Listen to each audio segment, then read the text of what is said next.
네, 안녕하세요. 자, 이제 이 시간부터는 여러분들 저기 보험 이제 마지막이죠. 이제 자, 우리 우편, 국내 우편, 국제 우편, 그리고 예금, 보험 이렇게 네 개로 구분을 한다면, 자, 이제 우리 4분의 3까지는 왔네요. 자, 어쨌든 간에 우리 현재 구성상은 4분의 3이지만, 그래도 보험도 여러분들, 뭐 앞에 이론은 그렇게 뭐 많은 내용이 있거나 그렇지는 않은데, 이제 보험 상품 때문에 여러분들 많은 어려움을 겪을 거라고 생각이 듭니다.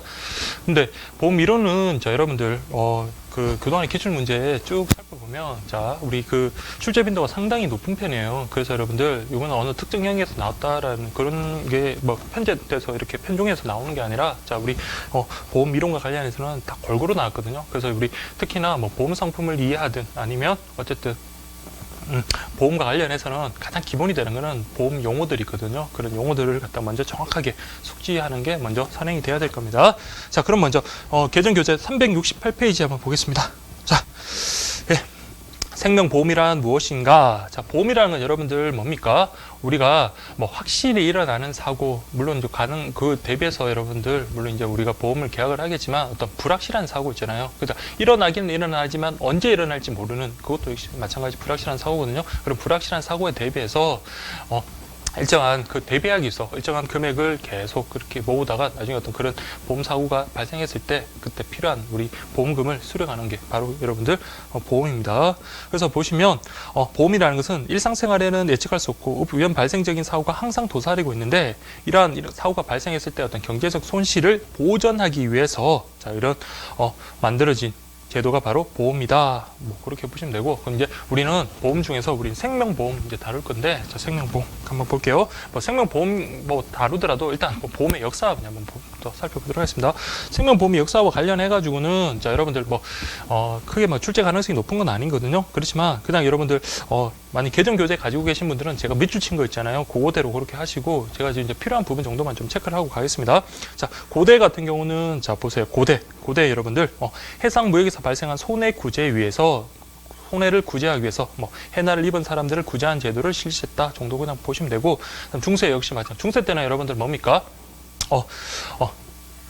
해상 무역과 관련해서 그런 항해 도중에 일어나는 어떤 손해를 보전하기 위한 그런 제도, 그런 공제 제도가 있었다. 그렇게만 봐두고 그다음 근대 생명보험의 어떤 발생은 자 이러면 톤틴연금이라는 거 그게 여러분들 기초한다라고 그렇게 보시면 되겠습니다. 자, 근데 더 중요한 건 여러분 우리나라 생명보험의 역사인데 일단 고려 뭐 삼국시대부터 가겠죠. 삼국시대, 고려, 조선, 그다음 우리 이제 뭐 일제강점기 그리고 우리 현대로 이렇게 넘어오겠는데 자 여러분들 그 키워드 위주로만 좀 체크를 하면 될 것 같아요. 그래서 신라시대 때 고찰보 그다음 창 요거는 여러분 신라시대 때 고찰보 창 이런 게 있었고 고려시대 때는 당연히 그 신라 때였던 그 보와 유사한 제도들이 실시됐고 그래서 뭐 신라와 고려는 여러분 어렵지 않을 겁니다. 그럼 조선은 좀 고려하고 구분해야겠죠. 조선시대 때 뭐다 우리가 지금까지 이어져 내려오는 개 같은 거 있잖아요. 상호 부조 그런 제도가 성행해 왔다. 이들은 주로 뭐다? 구휼, 그 다음에 질병, 장례, 혼례 등. 그러니까 어떤 우리가 배고플 때, 배고픔 대비하기 위한 것도 될 수 있겠고, 그 다음에 어떤 집안의 행사들이 있잖아요. 집안의 큰일을 치르기 위해 그런 것들을 대비하기 위한 게 바로 조선시대 때 성행했다. 그렇게 보시면 되고, 그 다음 근대적 생명보험은 자, 우리 1921년도에 최초의 생명보험회사인 조선생명보험주식회사를 설립했다가 나중에는 뭡니까? 제대로 발전하지는 못했다. 자, 이건 가볍게 보시고, 자, 여러분들한테 제가 정리를 요하는 파트는 자, 여러분들 일단 신라, 고려, 조선 구분하시고요. 그 다음에 이제 우리 현대로 넘어와가지고 1960년대, 1970년대, 1980년대 이후에 어떤 보험이 성행했는가 그것만 여러분들 좀 구분하시면 될 것 같습니다.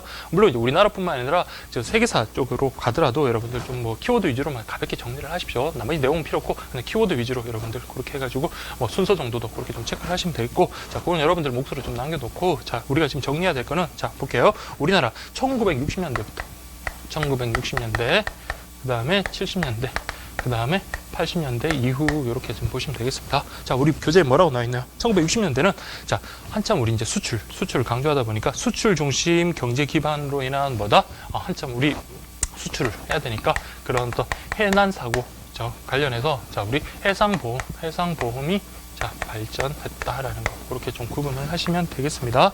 그 다음에 1970년대 같은 경우는 자 여러분. 우리 그때 했잖아. 아껴야 잘 산다. 그냥 우리나라에 워낙 돈이 많이 부족할 때다 보니까 그때 막 차관 같은 것도 많이 도입을 했잖아요. 그때는 자, 이때 저축해라. 그래서 저축성 보험. 하시면 된 저축성 보험이 성행했다. 그렇게 좀 구분을 하시면 됐고요. 그 다음에 이제 1980년대 들어와서 자, 우리 이제 자동차도 늘어났으니까 자동차 보험. 그 다음에 일반 가계성 보험. 일반 가계.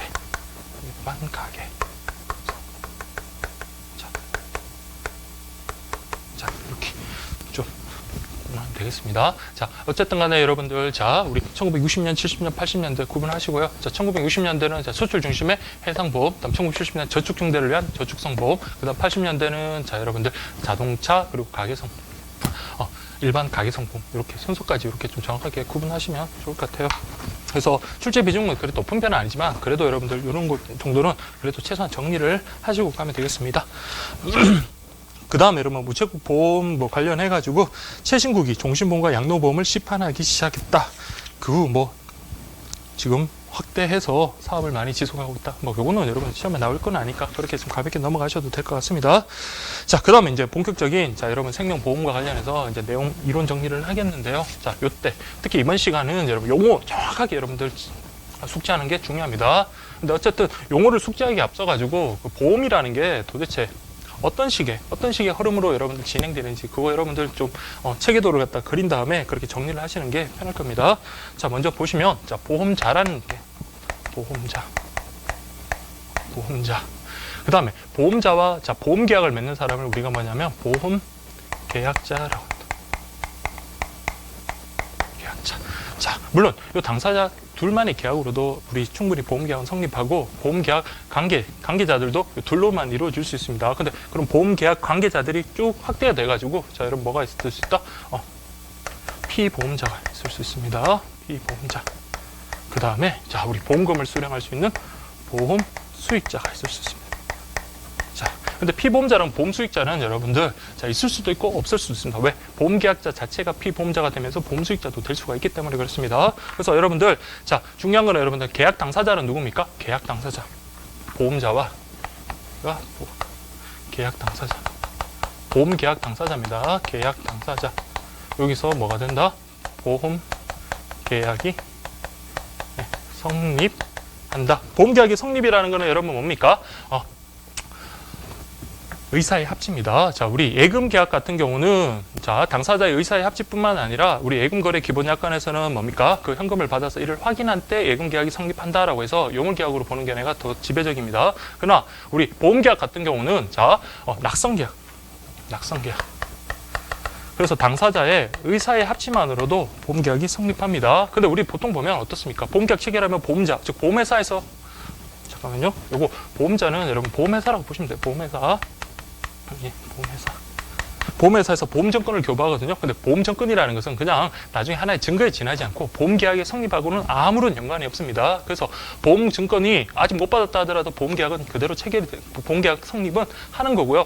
보험증권이 뭐 멸실되거나 아니면 보험증권 자체가 도달이 안 됐다 하더라도 보험계약이 성립에 전혀 지장을 주는 것은 아니다라는 것. 일단 보험계약은 어떻게? 당사자의 의사의 합치. 보통 주로 여러분들 어떻습니까? 나 보험계약 체결할래라고 하는 우리 보험계약자의 청약과 보험자의 승낙으로서 여러분들 보험계약이 성립합니다.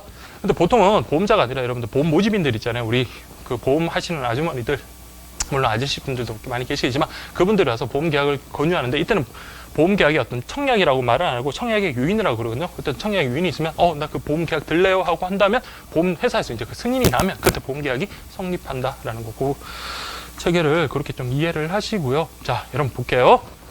자, 보험자와 보험계약자는 계약 당사자고 그다음에 요 피보험자 보험수익자까지 합쳐서 뭐라고 그런다? 보험계약 관계자라고 합니다. 관계자, 보험계약 관계자. 자, 우리 보험계약자 같은 경우는 자, 우리 보험계약을 체결하면 그 보험계약의 약정에 맞게끔 뭘 납부해야 됩니까? 보험료를 납부합니다. 자, 우리는 이쪽에 보험료를 납부를 하고 자, 보험자 입장에서는 자, 어떤 보험 사고가 있거든요. 어떤 보험금 지급 사유가 되는 보험 사고가 발생했다. 우리 생명보험 같은 경우는 어떤 경우입니까? 자, 피보험자가 사망했을 때 그걸 우리가 보험 사고가 일어났다 그러고 보험 사고가 일어나면 여러분 발생하면 뭐라고 합니까? 보험자가 보험금을 지급합니다. 그래서 우선 보험료와 보험금은 반드시 구분하세요. 우리가 다달이 내는 거 있잖아요. 그걸 우리가 보험료라고 하고, 우리가 생명보험에서 그 분이 뭐 피보험자가 사망했을 때 우리 받는 우리가 보험회사로부터 수령하는 것을 우리가 보험금이라고 합니다. 보험료, 보험금 그렇게 구분을 반드시 하시고요.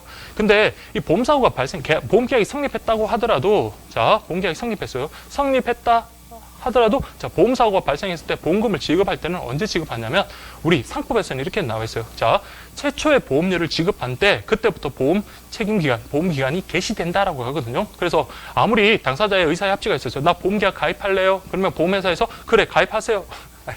알았어요. 받아들이겠어요. 라고 했다면, 근데 아직 보험료를 안 납입 안 했어요. 그 사이에 뭐 피보험자가 사망했습니다. 그때는 보험금 수령할 수 있다 없다? 보험금 청구하지 못합니다. 왜?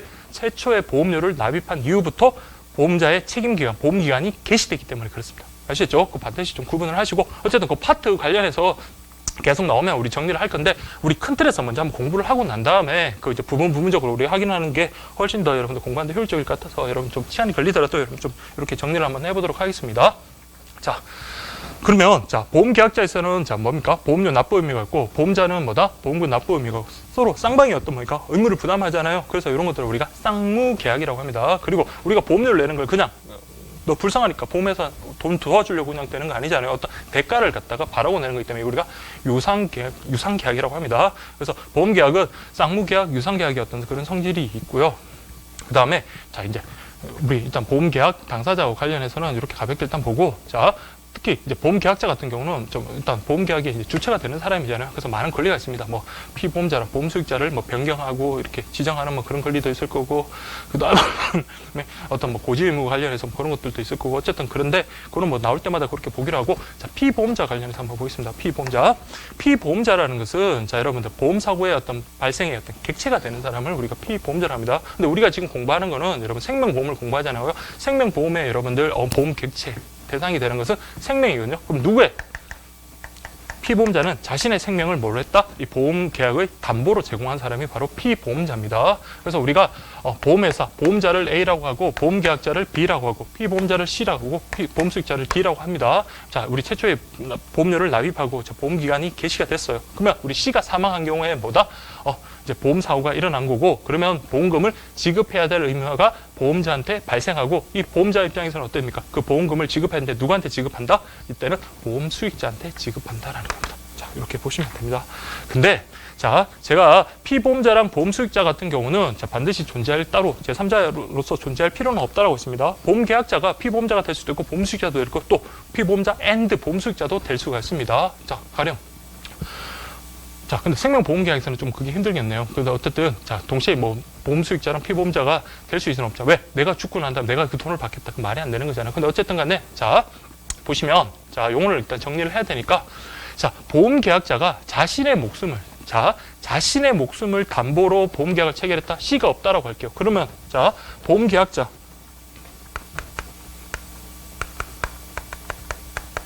보험계약자와, 자, 피보험자가 동일인이다.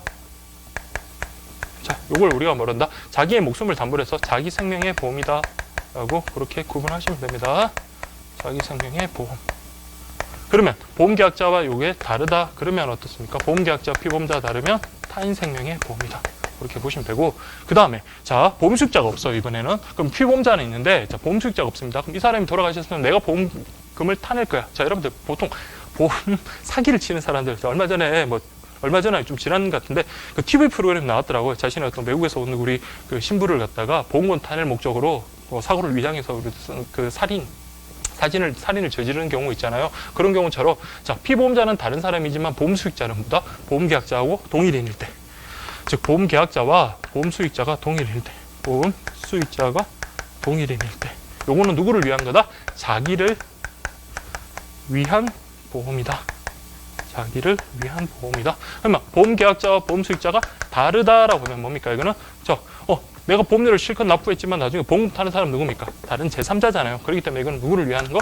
타인을 위한 보험이다. 이렇게 구분하시면 됩니다. 자, 이거 용어들 이렇게 자, 정확하게 뭐 어렵지는 않을 거예요. 이해를 하시면 어렵진 않으니까 이렇게 정리를 하시면 되겠습니다. 자, 그렇게 정리를 하고요. 자, 어쨌든 간에 여러분들 보험계약의 관계자들은 이렇게 보시고, 그 다음에 보험금을 지급해야 될 사유, 그게 바로 뭐다? 보험사고라 했습니다. 보험사고. 자, 우리 생명보험에서 보험사고라는 것은 뭐다? 피보험자의 사망.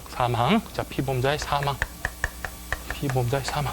자, 뭐 문제 구체적인 또 내용도 이제 나오겠지만, 자, 근데 피보험자 입장에서는 여러분들 뭐 이제 뒤에 나오겠지만, 보험 수익자가 되게 중요한 의미를 갖겠죠. 나는, 자, D 같은 경우는 B의 어떤 뭐 자녀고, 그리고 C하고 아무런 원한을 진 사람이 아니기 때문에 내가 서서히, 나의 목숨을 그래 담보로 해가지고 생명보험 계약 체결해라고 이렇게 동의를 해줬지만, 자, 이 경우에 D가 만약에 2로 변경됐다. 자, 우리 보험 수익자를 변경할 수 있는 사람은 보험계약자거든요. 보험계약자가 보험 수익자 D에서 2로 변경할래라고 할 수 있습니다. 그럴 때는 반드시 뭐 피보험자의 동의를 얻도록 하고, 그 다음에 처음부터 자, 우리 타인 생명의 보험, 즉 보험계약자와 피보험자가 다를 때는 이러면 피보험자 자기도 모르는 사이에 내 목숨이 담보로 제공된다. 말이 안 되잖아요. 그때는 뭐다? 서면으로 인한 동의가 필요하다. 서면으로 인한 동의가 필요하다. 서면으로 인한 동의가 필요하다. 그렇게 보시면 됩니다. 예, 그렇게 일단 기본적인 거 그렇게 좀 봐두시고, 그 다음에 이제 하나가 뭐냐면 보험 목적물이라는 게 있는데, 보험 목적물이라는 것은 여러분들 생명보험에서는, 자, 보험 목적물 뭡니까? 보험사고가 일어나게 되는 대상, 그게 뭡니까? 사망이잖아요. 즉 생명이잖아요. 생명보험 생명. 그래서 여러분들 이 보험 목적물이, 자, 보험금의 범위와 책임, 그런 것들을 한계를 갖다 결정하는 기준이다. 그렇게만 좀 기억을 하십시오. 예, 그렇게 좀 봐두시고, 그 다음에 이제 마지막으로 여러분 하나 볼게. 정기납하고 단기납이 있습니다. 정기납. 단기납. 정기납이라는 것은, 자, 보험 기간하고 보험료 납부 기간하고 서로 어떤 게 일치한다. 그러면 보험 기간을 통틀어서 계속 우리 보험료를 내는 것을 우리가 정기납이라고 하고, 자, 우리 보험 기간은 이렇게 긴데 보험료는 여기 이 정도만 내면 되는 거. 즉, 이게 일치하지 않는, 즉 보험료 납부 기간이 보험 기간보다 짧은 경우는 우리가 단기납이 납니다. 우리 보통 자동차 보험 같은 경우는 어떻습니까? 1년씩 그냥 내버리죠. 책임 그 보험 기간은 1년이지만 보험료는 그냥 뭡니까? 그 보험료는 한 달이나 아니면 일시불로 그냥 내버리잖아요. 그런 거 생각하시면 그게 단기납의 대표적인 예구나라는 거, 그렇게 이해하실 수 있겠습니다. 자, 그럼 들어가겠습니다. 보험자. 위험을 인수한 보험회사, 즉 보험자 이꼬르 보험회사라고 그렇게 보시면 되고, 자, 이 사람은 보험자는 뭐 어떤 의무가 있다? 보험사고가 발생했을 때 보험금을 지급해야 될 의무가 있다. 그렇게 보시면 되고요. 보험계약자라는 것은 누구다? 보험자와 보험계약을 체결하는 계약 당사자다. 보험계약 당사자다. 따라서 보험계약자는 보험계약에 대한 각종 의무, 어떤 의무? 보험료 납입 의무. 그 다음에 어떤 권리? 보험 수익자를 뭐 변경 지정하는 뭐 그런 권리 등등 뭐 그런 것들이 있습니다. 그런 각종 의무와 권리를 갖는다. 피보험자라는 것은 뭐다? 어떤 보험에서 어떤 자신의 목숨이나 생명, 목숨이나 생명 같은 말이죠. 목숨이나 건강 등을 어떤 담보로 제공한 사람을 피보험자라고, 보험금, 자, 지급 사유가 발생했을 때 보험금 지급을, 자, 청구할 수 있는 자가 뭐다? 보험 수익자다. 그렇게 보시면 됩니다. 다음 보험계약 요소 관련해서 보험 목적물에는, 자, 보험사고 발생의 객체이다. 생명보험 같은 경우는 뭡니까? 그 사람의 생명 또는 피보험자의 생명 또는 신체, 이런 걸 가리키는데, 특히 중요한 게 보험 목적물은 뭐다? 보험자가 배상해야 될 범위와 책임의 한계를 갖다, 범위와 한계를 정해준다라는 거. 그렇죠? 자, 우리 지금 생명보험이라니까 생명, 그 정도면 그냥 그렇게 했는데, 상해보험 같은 경우는 어떻습니까? 이 사람이 얼마나 다쳤냐에 따라서 뭡니까? 보험금의 지급 정도가 달라질 수 있잖아요. 그래서 보험 목적물이라는 거, 즉 보험 대상이라는 거는 뭐다? 보험금이 지급해야 될 보험자의 어떤 책임의 한계를 정해준다라는 거, 범위와 한계를 정해준다라는 거, 그렇게 보시면 되고, 일단 보험사고 같은 경우는, 자, 말 그대로 보험금이 지급돼야 될 사유가 되는 겁니다. 그래서 이런 생명보험계약에서 보험사고라는 것은 이 피보험자의 사망, 그게 바로 여러분들 보험사고가 되고, 보험금이라는 것은, 자, 보험사고가 발생했다? 그럼 보험자가 보험수익자에게 지급해야 될 그 금액, 그게 바로 여러분들 보험금입니다. 그다음에 보험기간이라는 것은 보험에 의해서 보장이 되는 기간인데, 중요한 건 계약이 성립했다고 계약 성립과 동시에 보험기간이 개시되는 것은 아니고, 상법에서는 뭐라고 규정하고 있다? 자, 계약 성립과 그다음 뭐가 필요하다? 최초 납입, 보험료를 최초로 납입해야 된다라는 겁니다. 최초 납입하고 난 이후에 그때부터 보험기간이 개시된다라는 거, 그거 여러분들 좀 체크를 하시고, 보험료는 보험계약자가 보험에 의해서 보장받기 위해서 우리 보험자에게 지급해야 될 금액이다. 근데 보험료 안 냈으면 어떻습니까? 그렇죠. 여러분들 해제 때는 해지된다. 우리 뒷부분에 나오지만 보험계약은 체결했어요. 보험계약은 체결했는데 첫 번째 보험료도 납부 안 하고 가만히 버티고 있는 거예요. 그러면 어떻습니까? 그럼 보험계약을 유지할 의사가 없는 걸로 보죠. 그때는 이제 법인이 살짝 끼어들거든요. 많이 끼어드는지 작게 끼어드는지 모르겠지만 끼어들어가지고, 자, 2월이 지났을 때, 즉 2개월이 지나도록 보험료 납입을 하지 않으면, 자, 해제할 수 있습니다. 해제된다. 그렇게 나와 있고, 일단 보험료 납입 기간 정기납, 단기납, 이렇게 아까 설명을 드렸습니다. 그 다음에 여러분 생명보험의 기본 원리 관련해서, 자, 상부 상조의 정신이라고 되어 있는데, 이건 다른 게 아니라, 자, 우리 보험 계약자는 B라는 한 사람이지만 여러분들 자 보험자와 계약 체결하는 보험 계약자들은 정말 무수히 많잖아요. 근데 이런 사람들이 다 어떻습니까? 일정한 보험료를 갖다가 납입을 하고 그런 보험료가 나중에 뭡니까? 보험금 지급의 어떤 재원이 되는 거잖아요. 그러면 이 사람들은 서로 알지는 못하지만 이런 무수히 많은 보험 계약자들이 뭐다? 서로 힘들 때 도와주는 그런 정신하고 그런 원리랑 같은 거잖아요. 그래서 여러분들 상부상조의 정신이다. 그렇게 보시면 되고 그래서 우리 생명보험이 어떤 기초가 되는 건 여러분들 자 이거는 봐두셔야 돼요.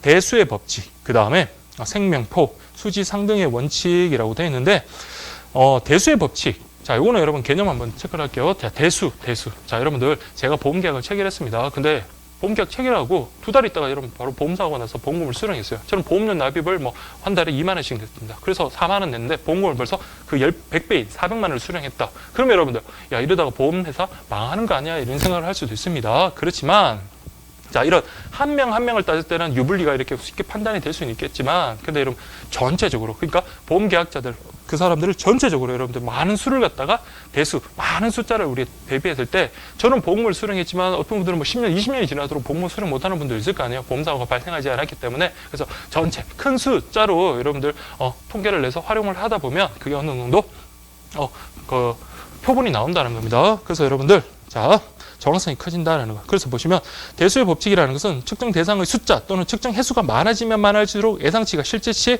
근접한다. 그렇죠? 예상치가 실제치에 근접한다. 우리 보험회사 같은 경우 뭐 하루 이틀 장사하는 게 아니지 않습니까?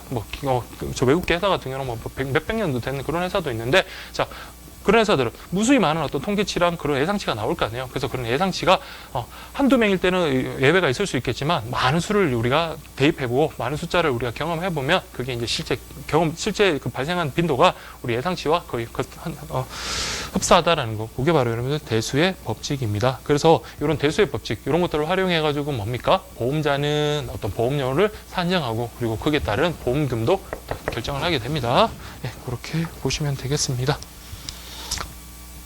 그 다음 개인의 경우 우연한 사고 발생 가능성 및 발생 시기 등 불확실하지만 다수 사람들을 감찰해보면 대수의 법칙에 따라 그 발생 확률을 구할 수 있고 사망의 사람 역시 마찬가지입니다. 그래서 우리 평균 사망률이라든지 그런 것들 있잖아요. 그래서 우리 수명 같은 그런 것들도 많은 숫자를 대입해가지고 보면 일정한 숫자 가 나올 겁니다.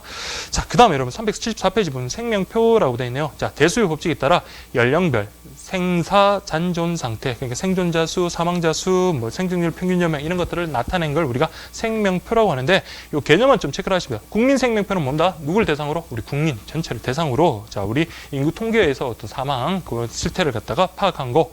그다음 경험 생명표라는 것은 자, 이거는 우리 보험회사가 판단한 겁니다. 보험회사 데이터에 의해서 이런 사람들이 이때 죽었구나.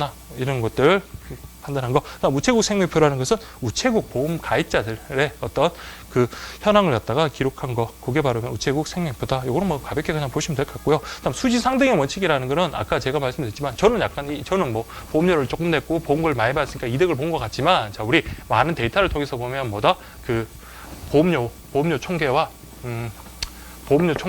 그리고 이제 각종 뭐 필요한 어떤 부대 비용들이 있을 거 아니에요. 그거 더한 게 뭐와 같다? 보험금. 지출해야 될 보험금과 같다라는 거 그렇게 보시면 되겠습니다. 제가 말을 잘못했네요. 보험료 총계가 이 보험사 회사에서 지급하는 어떤 각종 부대 비용들 있잖아요. 그런 부대 비용과 보험금 지급 요게 합이 전체적으로는 뭐다? 보험료와 상등 같다라는 겁니다. 네, 그렇게 보시면 됩니다. 그래서 계약자 등의 입장에서 보고 개별적으로 보면은 수익과 지출이 안 맞는 것처럼 보이지만 전체적으로 본다면 자, 보험 가입자가 납입하는 보험료 총액과 보험회사가 지급하는 보험금 그 다음에 경비가 동일하다. 무슨 말인지 알겠죠? 자, 우리가 계약자들이 납입하는 보험료 총액과 보험사가 우리 보험수익자들한테 지급하는 어떤 보험금 총액. 근데 물론 이 사람들은 사업을 하기 때문에 뭐 직원 인건비도 줘야 되겠고 뭐 임대비 뭐 이런 것도 다 필요하겠죠. 그래서 그냥 비용들 그걸 합친 거랑 같다. 이걸 갖다 우리 뭐라 그럽니까? 수지 상등의 원칙이다. 그렇게 보시면 되겠습니다. 그 다음, 보험료 계산의 기초라고 되어 있네요. 보험료 산출의 3대 예정률이라고 되는데, 이거는 여러분 출제가 2번이나 됐거든요. 그래서 여러분들 뭐 좀 꼼꼼히 좀 보셔야 될 것 같아요. 이제 뭐 2번 됐으니까 확률이 떨어질 수도 있겠지만, 그래도 여러분들 그만큼 중요하니까 또 나왔으니까 나왔다고 생각하십시오. 그 다음에 예정 사망률, 예정 이율, 예정 사업 비율이 있는데요. 자, 먼저 개념부터 한번 보겠습니다. 예정 사망 비율이라는 거는, 자, 쉽게 말해서 이 사람이 죽을 확률입니다. 그래서 우리 대수의 법칙이라든지 그런 통계를 이용해가지고, 대수의 법칙이라든지 아니면 다른 통계들을 이용해가지고, 자, 우리 그 보험 가입자들, 요런 연령대 사람들이, 요런 상품을 가입한 사람들이, 자, 돌아가실 그 평균적인 어떤 치수를 딱 계산을 한 다음에, 그렇게 여러분들 보험료를 산출을 했는데, 자, 보험료를 산출한 게 바로 예정 사망률인데, 자, 한번 볼게요. 자, 예정 사망률이 낮아진다.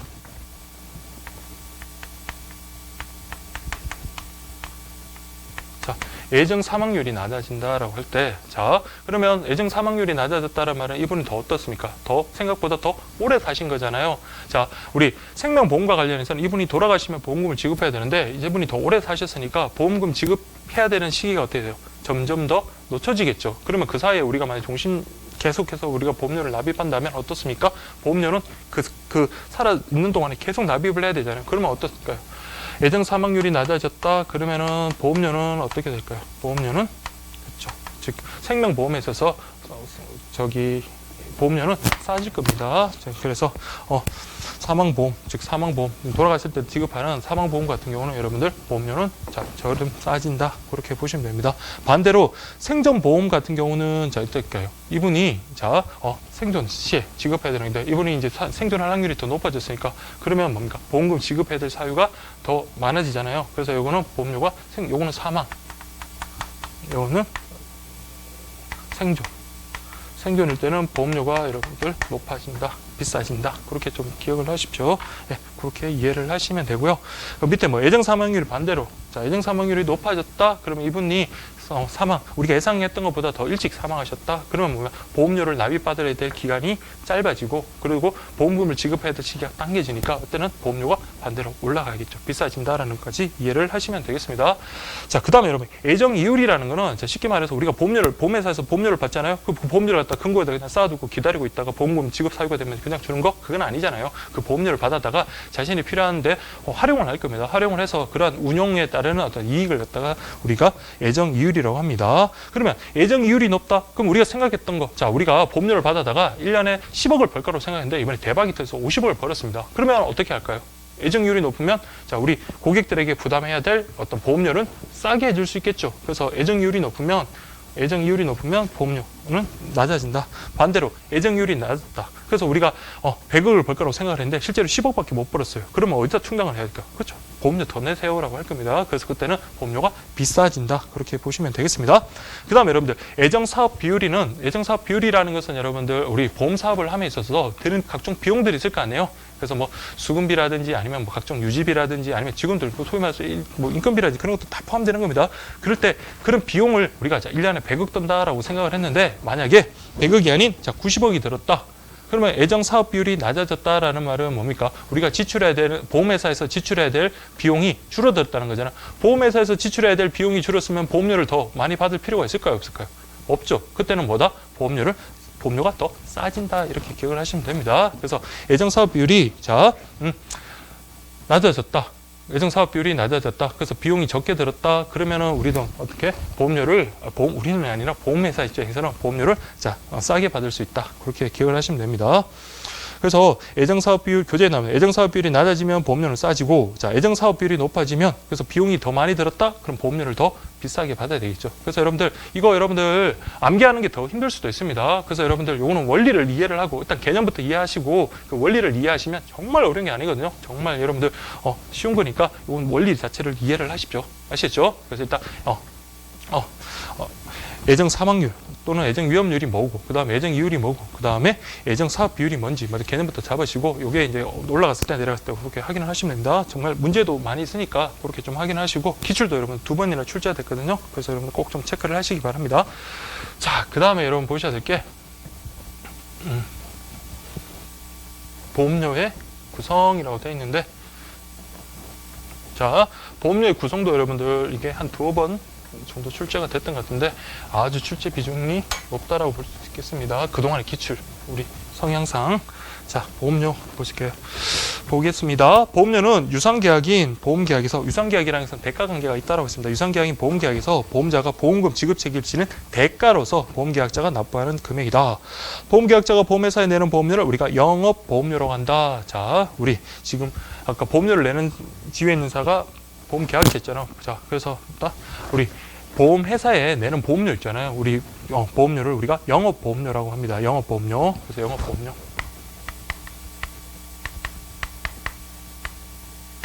자, 여러분들 정리할게요. 영업보험료. 자, 우리 표도 쭉 있는데, 자, 한번 보겠습니다. 영업보험료는 자, 순보험료와 부가보험료로 구분이 되거든요. 순보험료와 부가보험료로 구분되는데, 자, 우리 보면, 자, 순보험료, 그 다음에 부가보험료 이렇게 구분이 됩니다. 순보험료 같은 경우는 자, 위험보험료, 그 다음에 저축보험료 이렇게 나오고, 그 다음에 부가보험료 같은 경우는 신계약비라든지 또 뭐가 있죠? 유지비, 신계약비, 유지비, 그 다음에 수금비까지는 이렇게 구분하시면 됩니다. 수금비, 보험료 이렇게 구분하시고, 이 표는 여러분 머릿속에 반드시 정리해야 돼요. 그래서 우리 보험계약자가 보험회사에 지급내는 계약자가 보험자에게 즉 지급하는 보험료를 그걸 통틀어서 우리 뭐라 한다? 영업보험료라고 합니다. 근데 영업보험료는 순보험료와 부가보험료로 나뉘는데, 자, 우리 순보험료라는 것은 나중에 보험사고가 발생하면 보험사 입장에서는 보험계약자한테 보험금을 지급해야 되잖아요. 그 보험금 지급의 재원이 되는 걸 우리가 순보험료라고 합니다. 그래서 우리 보면 여기 사망이라든지 그럴 때 우리 사망하거나 사망보험금 사망했을 때 우리 지급하는 그 재원이 되는 게 바로 여러분들 위험보험료고요. 그 다음에 만기가 있는 경우 만기 때 우리 만기 시 지급해야 될 보험금의 재원이 되는 게 바로 여러분들 저축보험료가 된다. 그렇게 보시면 되고요. 그다음 부가보험료 같은 경우는 자, 우리 보험금 지급의 재원이 되는 게 아니라 보험회사에 대해서 어떤 회사를 경영하다 보면 필요한 비용들 있잖아요. 그런 비용에 부과되는 것, 비용에 포함되는 것들, 그런 것들이 바로 부가보험료인데, 여기는 신계약비, 즉 계약을 처음 체결할 때 이런 비용이 든다. 그 신계약비, 그 다음에 보험계약을 유지할 때 드는 각종 비용들, 유지비, 그 다음에 돈을 또 수령할 때 드는 수금비, 이 개념만 그렇게. 예전에 전산비라고 하나 들어왔었는데 기출 문제 전산비는 아닙니다. 그래서 신계약비, 유지비, 수금비다라는 까지 그렇게만 좀 체크를 하십시오. 그래서 순보험료는 자, 장래 보험금 지급의 재원이 되는 거다. 그래서 위험보험금은 사망보험금, 그 다음에 저축보험료는 만기보험금 지급의 재원이 되는 거다. 아시겠죠? 그렇게 보시면 되고, 자, 요거는 자, 우리 앞에서 봤던 자, 보험료 산정의 어떤 기초가 되는 것 중에 자, 예정위험률. 여기는 예정위험률과 그다음에 예정이율에 기초해서 요 보험료, 순보험료를 산정합니다. 순보험료면 위험보험료, 저축보험료. 자, 요거는 뭐다? 사망. 요거는 만기시 지급하는 보험료다. 그렇게 보시면 됩니다. 다음에 부가보험료 같은 경우는 자, 여러분들 예정위험률, 예정이율, 그 다음보다 예정사업비율에 기초해서 산정한다. 좀 체크를 하십시오. 예정사업비율. 자, 거기에는 부가보험료에는 계약 체결에 필요한 비용, 신계약비, 그다음 유지, 그다음 수금비 이렇게 나옵니다. 이렇게 정리를 하시면 됩니다. 그래서 보시면 부가보험료는 보험회사가 보험계약을 체결, 유지, 관리하기 위한 경비에 사용되는 보험료로 예정사업비를 기초로 하며 신계약비, 유지비, 수금비 이렇게 되고, 신계약비, 유지비, 수금비 그렇게 좀 보시면 되겠습니다. 그래서 저 옆에 보시면 뭐 2008년도 기출문제 그렇게 나왔는데, 자, 기출문제 다른 거는 뭐 그렇게 뭐 문제가 없는데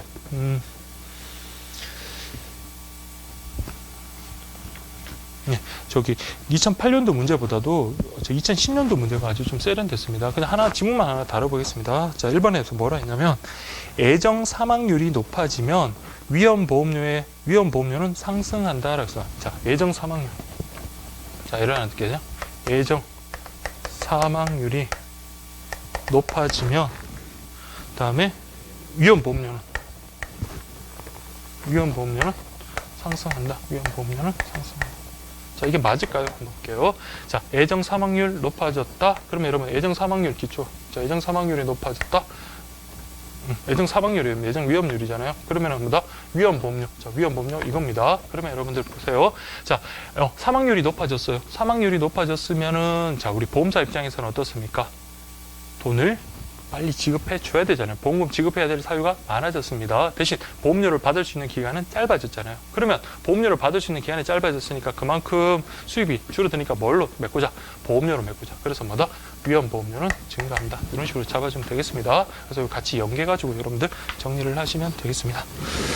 자, 그 다음에 여러분들, 자, 책임준비금과 배당금인데, 이건 개념만 보시면 돼요. 책임준비금이라는 것은, 자, 여러분들, 첫 번째 한번 읽어볼게요. 보험회사가 수입이 더 많다고 초과분을 써버리면 나중에 사망률이 높아지는 연령에 가서는 보험금 지급을 못하게 된다. 그렇죠? 우리 보험 가입하시는 분들, 젊은 분들이 많이 가입하시잖아요. 그래야지 좀 저렴한 보험료로 나중에 이제 뭐 많이 받을 수가 있으니까. 자, 처음에는 이분들이 이제 건강하시니까 사망률이 많이 떨어지니까, 우리 돈이 많이 남네, 우리 많이 흑자네라고 생각하지만, 근데 시간이 갈수록 뭡니까? 그분들이 이제 점점, 고령화 되면서, 연루해지면서 어떻게 됩니까? 이제 발생할 수 있는 가능성이 높아지잖아요. 그때 되면 뭐 보험금이 많이 지급돼야 되잖아요. 그래서 미리 지출을 많이 해버리면 안 되니까 우리가 뭘 마련하자? 책임준비금을 마련하자. 그래서 책임준비금 개념 보시면 돼요. 수입이 지출을 초과할 때 그 초과분을 장래에 보험금 지급에 대비해서 쌓아놓는 걸 우리가 책임준비금이다라고 한다. 그렇게 보시면 되고요. 만기 보험금을 지급하는 보험의 경우 장래에 이제 앞으로 만기 보험금, 자, 여러분 만기가 이제 점점 가까워지잖아요. 그럼 지출이 점점 늘어나게 되니까 그만큼 또 뭐다? 책임준비금도 그만큼 많아져야 되겠죠. 그러니까 지출을 대비해서 책임준비금도 점점 많아진다. 그렇게 이 정도만 좀 가볍게 보시면 되고요. 그 다음에 이익금과 배당이라고 되어 있는데, 자, 보험계약은 장기적인 계약이므로 3대 예정률, 우리 봤던 3대 예정률에 대해서, 자, 뭐 이런 사람들 체결하지 않도록 노력해야 되겠죠. 그렇죠. 정말 보험사고 발생 가능성이 높은 사람, 그런 사람을 갖다 보험계약을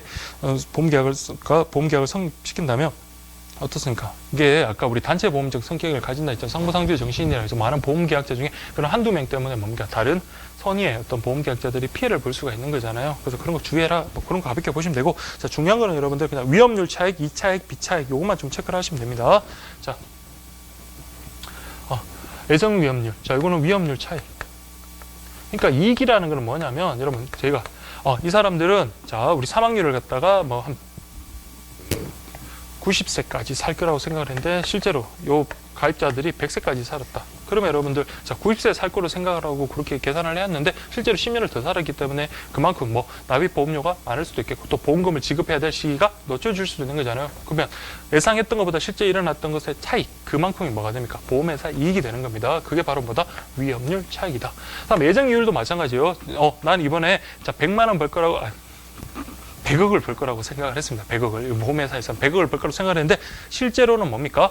그 2배인 200억을 벌었습니다. 그러면 실제 그러니까 예정이율과 관계해가지고 우리가 예상했던 것보다 더 많은 운용이익이 생겼다. 그게 바로 뭡니까? 이 차익이 되는 거예요. 이 차익. 자, 이게 되고, 자, 반대로 자, 예정사업비율 같은 경우는 지출 비용이잖아요. 자, 내가 우리 회사에서 이번에 1년 동안, 자, 10억 원의 지출이 있을 거라고 생각하는데, 실제로는 뭡니까? 5억 원 지출밖에 없습니다. 그럼 그 차액인 5억 원의 만큼 뭡니까? 이익이 발생하는 거잖아요. 그게 바로 뭐다? 비차익. 그렇게 보시면 됩니다. 특히 이 차익하고 비차익의 용어 좀 구분을 하십시오. 자, 그래서 예정 이율의 차익이 바로 이 차익이고, 예정 사업 비율의 차익이 비차익이다. 뭐 어렵지 않겠죠. 이율, 이자 같은 거니까 그렇게 보시면 되겠습니다. 그런 것들, 이런 차익들이 다 모여가지고 이익이 된다. 그렇게 보시면 되고, 그다음에 배당금과 관련해가지고, 배당금과 관련해서 여러분들 현금으로 지급할 수도 있고, 또는 이제 포인트로, 자, 적립 방식을 통해서 이렇게 죄송합니다. 적립 방식을 통해 가지고 그렇게 지급합니다. 그래서 적립을 해놨다가 나중에 이제 지급하는 방식이고, 그 다음에 보험료 상계 방식. 그러니까 보험금 내가 너한테 줘야 되지만 너가 우리한테 줘야 될 보험료가 있단 말이야. 그거 그냥 퉁치자. 그게 바로 보험료 상계입니다. 보험료 상계. 그러니까 여러분들 보험금은 어떻게 줄 수 있다? 현금으로 지급할 수도 있고 적립할 수도 있고 그냥 보험료 상계 처리도 가능하다라는 정도만 보시면 됩니다. 그 다음에 생명보험 상품의 특성이라고 되어 있는데, 특히 이제 생명보험 같은 경우는 물체 유형이 보입니까? 안 보이잖아요. 그래서 우리 지금은 자, 이런 물건 같은 경우는 여러분 어떻습니까? 주고받을 때 이런 형태가 있기 때문에 그걸 유형의 상품이라고 하지만, 우리 보험 상품 같은 경우는 무형의 상품이다. 그렇게 보시면 되고요. 그 그 다음에 이제 미래지향적 비동시성 상품입니다. 그래서 우리가 보험계약을 지금 체결하더라도 내가 그 효과를 보는 거, 효능을 보는 건 언제입니까? 나중에 미래, 즉 보험사고가 발생했을 때 그 보험금을 지급받았을 때 우리가 효능을 보고 효과를 보는 거잖아요. 그래서 자, 이거는 미래지향적인 어떤 상품이고, 그리고 보험계약 체결과 동시에 어떤 보험 효과를 받는 게 아니라 나중에 보는 거기 때문에 이건 비동시성 상품입니다. 특히 비동시성 상품 요거는 여러분 반드시 좀 체크를 해두십시오. 그 다음 장기성이며 비자발적 상품이다. 그렇죠. 우리 물건 살 때는 바로 효용을 얻을 수 있는, 바로 얻을 수 있잖아요. 그래서 배고프다 빵을 하나 사 먹었습니다. 그러면 바로 효용을 얻을 수 있는, 자, 이건 단기적이지만 이거는 이제 장기 상품이잖아요. 보험 같은 경우는 일반적으로. 그래서 장기성이며, 그 다음에 비자발적 상품이다. 이것도 여러분 교재에 나와 있으니까 그렇게 좀 기억을 하십시오. 그래서 요즘은 스스로의 필요에 의해 가지고 여러분들 많이 뭐 어떤 금융 정보라든지 예금 보험 정보들이 워낙 인터넷이나 이런데 쉽게 우리가 접할 수 있기 때문에 자발적으로 가입하는 사람도 상당히 많습니다. 그래서 스스로의 필요에 의해서 자발적으로 가입하는 사람도 많았지만, 우리 전통적으로는 어떻습니까? 보험 같은 경우는 또 지인을 통해서 아니면 제3자의 어떤 보험 모집인을 통해서 우리가 자발적이지 않나 마진부터 이렇게 가입하는 경향이 많았기 때문에 비자발적 상품이다, 그렇게 보고 있는 거니까 어쨌든 우리 교재에 나와 있는 대로 비자발적 상품이다 라고 그렇게 좀 기억을 해 주십시오. 자, 그 다음에 여러분 보실 게, 자, 상품의 구성 관련해서, 자, 종류. 자, 상품은 주계약과 특약으로 이루어진다. 역시 생명보험 상품도 마찬가지입니다. 주계약과 특약. 우리 보험 상품 미리 이제 공부를 하셨던 분들은 아실 겁니다. 주계약의 어떤 가입 조건이나 어떤 보험 한도액이나 그런 것도 있고, 그 다음 또 하나는 뭡니까? 그 상품에 부과해가지고, 주계약에 부과해서 들어가는 어떤 특약들도 많아가지고, 그래서 여러분들이 또 머리가 아프다고 생각이 드는데, 어쨌든 구성은 그렇게 되어 있고, 자, 종류는 뭐 사망, 생존 뭐 이런 것들인데, 옆에서 이제 생명보험 상품의 어떤 종류는 살펴보도록 하겠습니다. 특약, 독립성 유무를 기준으로 해서, 자, 독립특약, 종속특약, 그 다음에 필수. 자, 이 계약을 가입하면 무조건 이 특약도 반드시 가입해야 되는 게 여러분들, 자, 고정부가 특약입니다. 근데 이걸, 자, 보험계약자 입장에서 선택할 수 있는 거, 그걸 갖다가 우리 선택부가 특약이라고 합니다. 이 개념 반드시 좀 체크를 하십시오. 그래서 독립특약이라고 되어 있는 거는, 자, 이거는 뭐냐면, 자, 독립됐어요. 특약 자체가 독립입니다. 그래서 A 상품, B 상품이, 자, 보험 상품이 있습니다. 근데 C 특약이 있습니다. 그럼 이건 뭡니까? A 상품을 가입하면서 C 특약에 가입해야 되고, 다음에 B 상품 가입하면서 뭐다? C 특약 같이 가입해. 즉, 이 특약자, C 특약 자체가, 자, 특약 자체가 그 자체로 독립성이 있기 때문에 어느, 자, 상품하고도 같이 연결될 수 있는 걸 우리가 독립 특약이다. 그렇게 보시면 되고, 종속 특약이라는 것은, 자, 우리 선택 못 합니다. 어떻게? 자, 요게 D라는 거는 반드시 A하고만, 자, 결부될 수 있도록 그렇게 만들어진 거. 그게 바로 종속 특약입니다. 마찬가지 E 같은 경우는 반드시 B하고만, 자, 결부될 수 있도록 한 게 바로 종속 특약입니다. 아시겠죠? 그래서 여러분들 독립 특약과 종속 특약 그렇게 구분하시면 되겠습니다. 자, 그 다음에 여러분 보시면, 자, 필수 가입 여부와 관련해서 아까 말씀드린 대로 고정 부가 특약은 뭡니까? 반드시 A 특약을 가입하면 반드시, 자, 이 특약은 반드시 가입해야 되고, 자, F 가입은 요거는 가입해도 되고 안 해도 되고 선택할 수 있는 걸 갖다가 우리 선택 부가 특약이다. 그래서 여러분들, 자, 개념 별거 아닌 것 같아도 여러분 시험장에서 좀 헷갈릴 수 있거든요. 그래서 여러분들 반드시 좀 체크를 해 두십시오. 그래서 여러분들 독립 특약하고 그다음에 선택 특약 같은 거 이런 것들 헷갈리기 쉬우니까 반드시 좀 체크를 해 주시기 바랍니다. 그다음에 여러분 생명보험 상품의 종류와 관련해 가지고, 자, 주된 보장. 자, 우리 요것만 잘 체크하시면 돼요. 사망보험에는 뭐가 있다?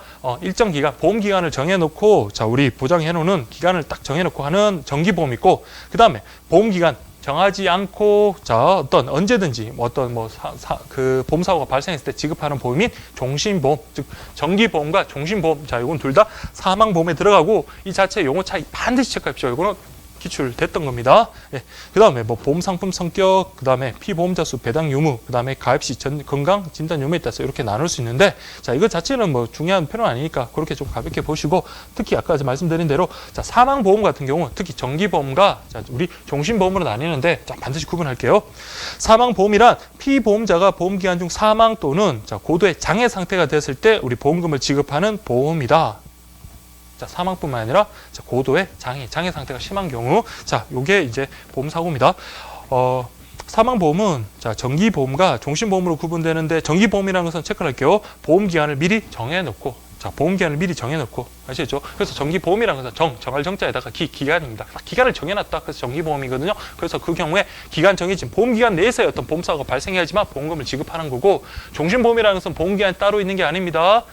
그렇죠? 평생을 통해서, 일생을 통해서 여러분들 다 보장을 해주는 거예요. 그게 바로 여러분들 종신보험입니다. 그리고 우리 자동차 보험 같은 경우는 어떻습니까? 따진 다음에 정기보험이죠. 딱 기간을 정해놓고 그때 이제 보험료 납입했을 때 이 정도까지 약정 기간 동안에 그 자동차 사고가 났을 때 보장을 해주는 거잖아요. 그 보험 기간이 지났는데 또 우리 보험료 납입 안 하면 어떻습니까? 보험 처리 안 되는 거잖아요. 그렇게 여러분들 기획을 해주시고 그 다음에 생존보험이라는 거는 자 우리 생존보험 말 그대로 뭐다? 만기까지 살아있을 때 지급하는 거다. 자, 중요한 거는 이거 반드시 별표 치십시오. 피보험자가 보험기간 중, 자, 우리 보험기간 중 살아있을 때만 보험금을 지급하는데, 자, 우리 그 만기까지 살아있지 못하고 사망하면 어떻다? 보험금은 물론 뭐까지도 납입한 보험료도 환급되지 않는다라는 겁니다. 반드시 좀 체크를 할게요. 그래서, 그럼 내가 낸 우리 보험료 돌려줘라고 할 수 있지 않을까 의문되지만, 자, 보험료도 돌려주지 않습니다. 그게 바로 생존보험. 그래서 여러분 생존보험 들어가려면 어떻게 됩니까? 그 만기까지 우리 생존에 있어야 됩니다. 그 다음에는 생존보험은 특히나 이제 저축 기능이 강하다. 다만 이제 뭐는 약하다? 보장 기능이 약하다. 근데 저축 기능이 강하다. 그러면 거기에 따른 뭐가 좋습니까? 나중에 우리 돈을 갖다가 탈 수가 있는 거잖아요. 저축. 그래서 여기는 노후 대비에 좋은 이점이 있다라는 거. 그래서 만기 보험금을 매년 연금 형식으로 받을 수 있는 등 노후 대비에 좋은 이점도 있다. 그게 바로 여러분들 자 생존보험이다. 또 구분하십시오. 이 파트에서는 어떤 사망보험과 생존보험이 가장 중요합니다. 그 다음에 생사혼합보험이라고 돼요. 요즘 오늘날 우리가 하는 보험들 있잖아요. 그거는 거의 대부분 생사혼합보험입니다. 생사혼합. 말 그대로 뭐다? 생존보험과 죄송합니다. 사망보험의 어떤 보장 기능과 생존보험의 어떤 저축 기능이 결합된 겁니다. 그래서 그것만 체크를 하시면 돼요. 사망보험의 어떤 보장 기능과 생명보험의 저축 기능이 결합된 거다.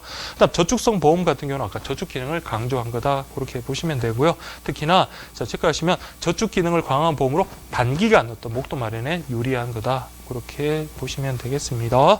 그다음 보장성 보험 같은 경우는 어떤 위험 보장에 중점을 둔 게 바로 보장성. 그다음에 연금 보험 같은 경우는 우리가 연금 받는 거 있잖아요. 그거 생각하시면 됩니다. 그래서 우리가 일정 기간 계속 연금 우리 국민연금 내듯이 연금식으로 적립을 했다가 나중에 뭡니까? 우리 연금 형식으로 이렇게 받는 게 바로 연금 보험이다. 그다음에 교육보험 같은 경우는 여러분들 그냥 요건 좀 보셔야 될 것 같아요. 그래서 보시면 개념은 안 어려워요. 자녀의 교육 자금을 종합적으로 마련할 수 있도록 설계된 보험이 바로 교육보험이다. 근데 이거만 체크할게요. 부모님께서 자 우리 자녀가 나중에 대학 들어갈 때 쓸 돈, 자녀가 대학 들어갈 때 쓸 돈으로 우리 예전 같으면 뭐 저희 대학 모교 교수님 같은 경우는 뭐 소를 8마리 팔아서 대학을 졸업하셨다고 하시는데 자 우리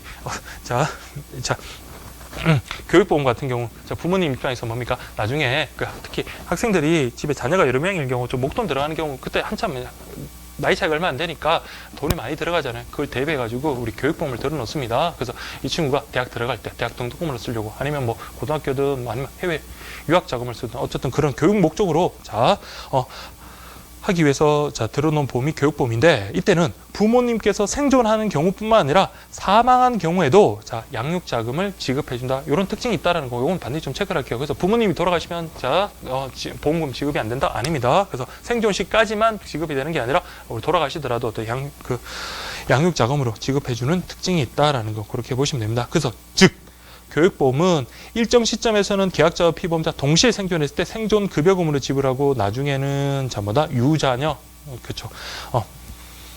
학자금으로 지급하는 형태입니다. 부모님께서 돌아가시면 그 아이들을 유자녀라고 그러잖아요. 유자녀의 어떤 학자금 지급하는 형태 그렇게 보시면 되고 그 다음에 여러분 변액보험하고 CI 보험이 있거든요. 이건 어려운 건 아니니까 근데 다만 구분하십시오. 그래서 변액보험이라는 것은 여러분들 제가 뭐 운전하다가 라디오 같은 거 들어보면 누구였죠? 어쨌든 계속 귀를 기울이게 만든 다음에 딱 보면은 나중에 무슨 변액보험 그리고 원금 손실이 있을 수 있다라는 식으로 광고를 하거든요. 자, 변액보험이라는 것은 뭡니까? 우리가 보험료 납입한 걸 어디다가 우리 채권 같은 데 투자해가지고 거기에 따른 어떤 수익을 우리에게 배분해 주는 거, 배당해 주는 거 그거라고 보시면 돼요. 그래서 계약자가 납입한 보험료를 특별 계정을 통하여 기금을 조성한 다음에 그래서 계약자들의 돈을 막 보험료를 모아놓은 거예요. 그리고 난 다음 기금 조성해서 그걸 채권에다 투자를 하는 겁니다. 주식이나 채권에 투자해가지고 그렇게 해서 발생한 이익을 보험금 또는 배당금으로 지급하는 거다. 그래서 변액보험, 변액종신, 변액연금, 변액유니버셜 이런 거 있다. 그런 거 가볍게 봐주시고 그다음 CI다. 그러면 뭐냐? 크리티컬 일니스. 자, 크리티컬이라는 게 뭡니까? 심각한, 중대한 그런 뜻이잖아요. 중대한 병을 보장해주는 보험이다. 그렇게 보시면 됩니다. 그래서 중대한 질병 치료비가 고액인 암, 심근경색, 뇌출혈. 요게 뭡니까? 3대 질병입니다. 뒤쪽에 보험 문제도 이게 나오는데, 보험 문제도 이게 나오잖아요. 그래서 3대 질병. 그 다음 2대 질병 할 때는 미리 좀 말씀드리지만, 이때는 암하고 심근경색하고 뇌출혈 중에 뭐가 빠졌죠? 어떻게 죠? 암이 빠집니다. 그래서 2대 질병은 저기 심근경색, 뇌출혈, 3대 질병은 암, 심근경색, 뇌출혈. 자, 어쨌든 크리티컬 보험은 이런 중대한 질병 그리고 치료비가 고액인 것을 중점적으로 보장해주는 그런 보호입니다. 그래서 생존 시에는 고액의 치료비나 장애에 따른 간병비, 그 다음에 사망 시에는 어떤 사망 보험 같은 그런 것들을 지급해준다. 그렇게 보시면 되겠습니다. 그렇게 좀 보고요. 자, 그 다음에 어쨌든 한번 계속 진행해 보도록 하겠습니다. 자, 보험 관련 세금. 자, 세액공제 개요라고 되어 있는데, 자, 여러분들, 자, 요거는 여러분들, 자, 소득공제라고 여러분들 기존에 써 있던 건데, 물론 세액공제랑 소득공제 의미가 차이가 조금 있습니다. 그렇지만, 여러분들, 우리 그 수준에서는 그냥, 자, 소득공제가 나오든 세액공제가 나오든 같은 의미로 그냥 받아들이시고, 이 교재, 우정물에서 나온 교재 자체에서도 여러분, 세액공제, 소득공제, 자, 구분할 때도 있지만, 구분 안 하고 쓸 때도 있거든요. 그래서 여러분들, 자, 그렇게 좀 체크를 하시면 될 것 같아요. 그래서 보시면, 자, 생명보험계약으로 보험료 납입하면 그 납입한 보험료 중 일정 금액을 당해년도 계약자의 소득에서 공제해주는 제도. 우리 전 시간이었나요? 자, 우리 종합소득, 그 과세표준 계산할 때 어떻게 했습니까? 종합소득에서 뭘 뺐습니까? 우리 세액 공제되는 부분을 뺐잖아요. 그래서 내가 1,000만 원을 자, 벌었습니다. 1,000만 원을 벌었는데 그 중에서 100만 원을 보험료로 납입했습니다. 그럼 그 중에서 일정 부분을 자, 세액 공제를 해줍니다. 그러면 자, 제가 비록 1,000만 원을 벌었지만 그 세액 공제된 금액이 있잖아요. 그래서 만약 100만 원, 50만 원이 세액 공제됐다. 그러면 뭡니까? 950만 원을 그냥 과세 표준으로 삼고 그 50만 원은 과세 표준에 답지 않는다. 우리 앞에서 했던 겁니다. 그래서 소득 공제 또는 세액 공제를 통해서 그 공제액만큼은 과세 표준이 작아지잖아요. 그럼 누진세 적용하면 그만큼 세금이 작아진다. 그렇게 보시면 되고 2번 세액 공제는 보장성뿐만 아니라 연금저축보험도 공제 대상이 된다. 자, 연금저축보험도 공제 대상이 된다. 우리 보험 상품 보셨던 분들 다 확인하셨을 겁니다. 다음에 보험료, 소득 공제, 즉 세액 공제 총괄이라고 되어 있는데 자, 제 책에 이 교재는 여러분들 소득 공제라고 되는데 여러분 세액 공제로 그렇게 바꾸십시오. 그래서 뭐 안 바꾸셔도 상관은 없지만 그렇게 바꾸시고 근데 정말 바꾸셔야 될 게 정말 큰 오타가 하나 있었는데 자, 오타가 2개죠. 384페이지 한번 보시면 자, 보험료 세액공제 총괄이라고 되어 있는데 자, 우리 보험, 자, 보장성 보험, 장애인 보험, 연금, 저축보험 이렇게 세 가지로 크게 구분하고요. 자, 공제 대상을 먼저 보시면 근로소득자들, 그다음에 연금, 저축보험, 종합소득자인데 자, 이건 누구는 제외한다? 일용 근로자 같은 경우는 제외된다는 거 먼저 한번 체크를 하시고요. 어쨌든 우리가 근로소득자를 납입 그 공제 대상, 즉 세액공제 대상으로 삼는 이유는 뭡니까? 자기가 벌였던 어떤 소득 있잖아요. 그 소득에서 뭘 합니까? 그만큼 소득을 안 번 것처럼 감소시키는 그런 제도잖아요. 그래서 근로소득자를 공제 대상으로 삼는데 다만 이제 일용 근로자 같은 경우는 그게 제외된다라는 건 반드시 먼저 체크를 하시고 공제한도만 잘 구분하시면 됩니다. 공제한도.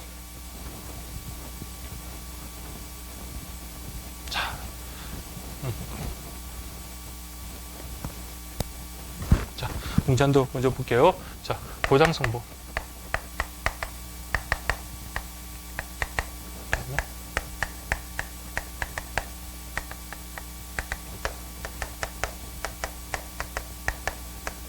자, 이렇게 보겠습니다.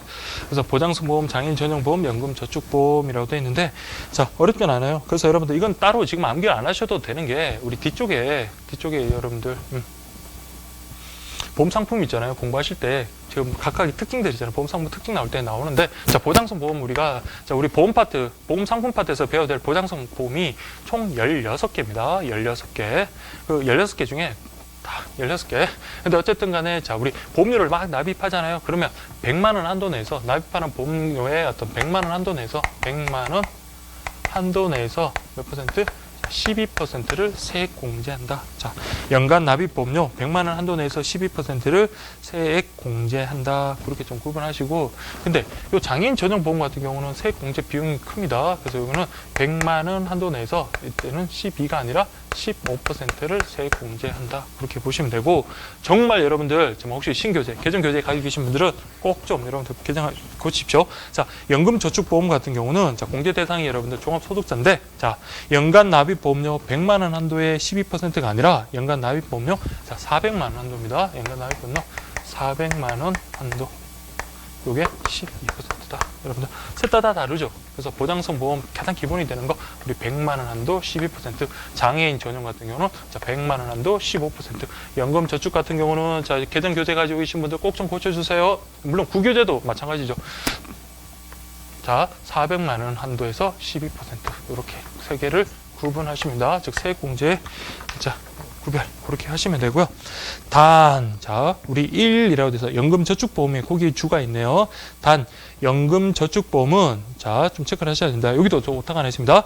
퇴직연금과 합산하여 얼마까지 가능하다? 자 700만 원까지 400만 원이라도 되는데 700만 원까지 세액공제, 소득공제, 세액공제가 가능하다. 자 연금저축 같은 경우는 자 퇴직연금과 합산해서 자 원래 연금저축 같은 경우는 400만 한도 내서 12%인데 자 우리 납입한 보험료의 어떤 400만 한도에서 12%인데 오늘 얼마까지? 700만 한도까지 700만 원을 한도로 한다는 거 그렇게 좀 체크를 하겠습니다. 그래서 700만 원까지 소득공제, 세액공제가 가능하다 그렇게 보시면 되고요. 그 다음에 주 2 한번 보겠습니다. 이것도 여러분들 자 나올 수 있는 거거든요.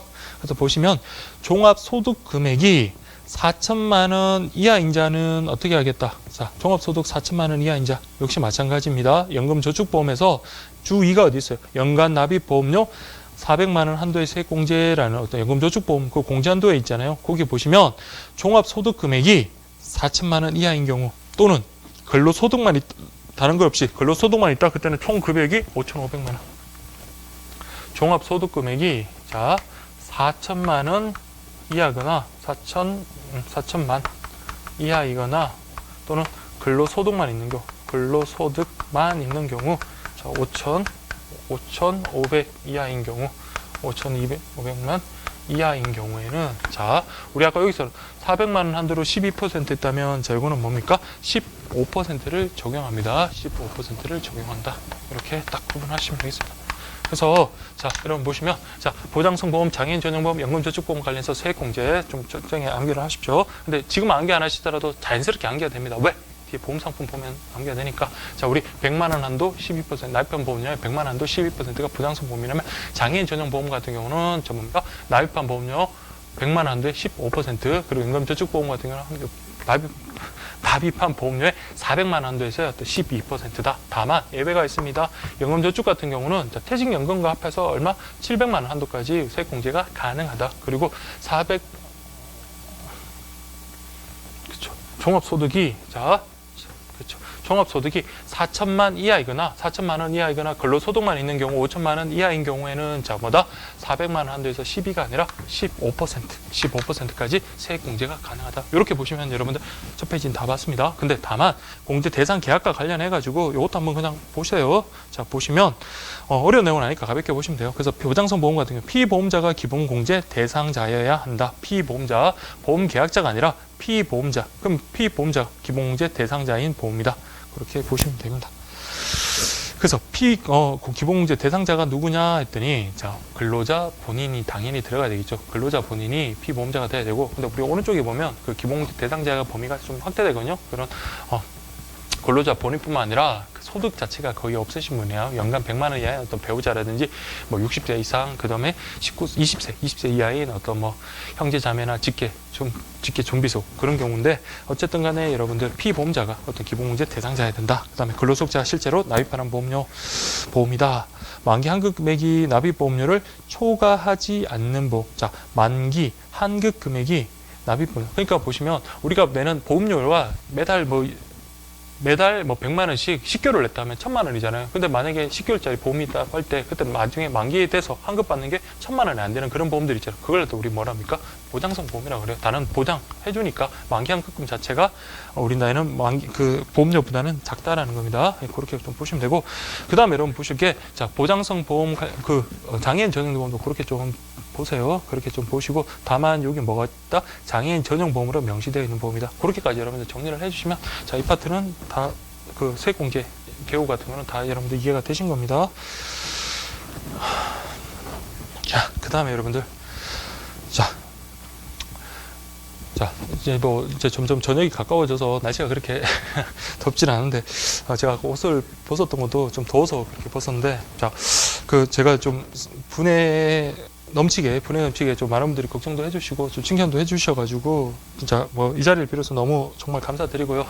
그래서 제가 글을 한번 읽었었는데 일일이 좀 답장을 그때 한참 좀 바쁠 때고 해가지고 답변을 좀 달아드리진 못했는데 제가 좀 쉬었나면 뭐 좀 감사 인사라도 드리겠는데 그 글 중에 하나가 그런 글이 있더라고요.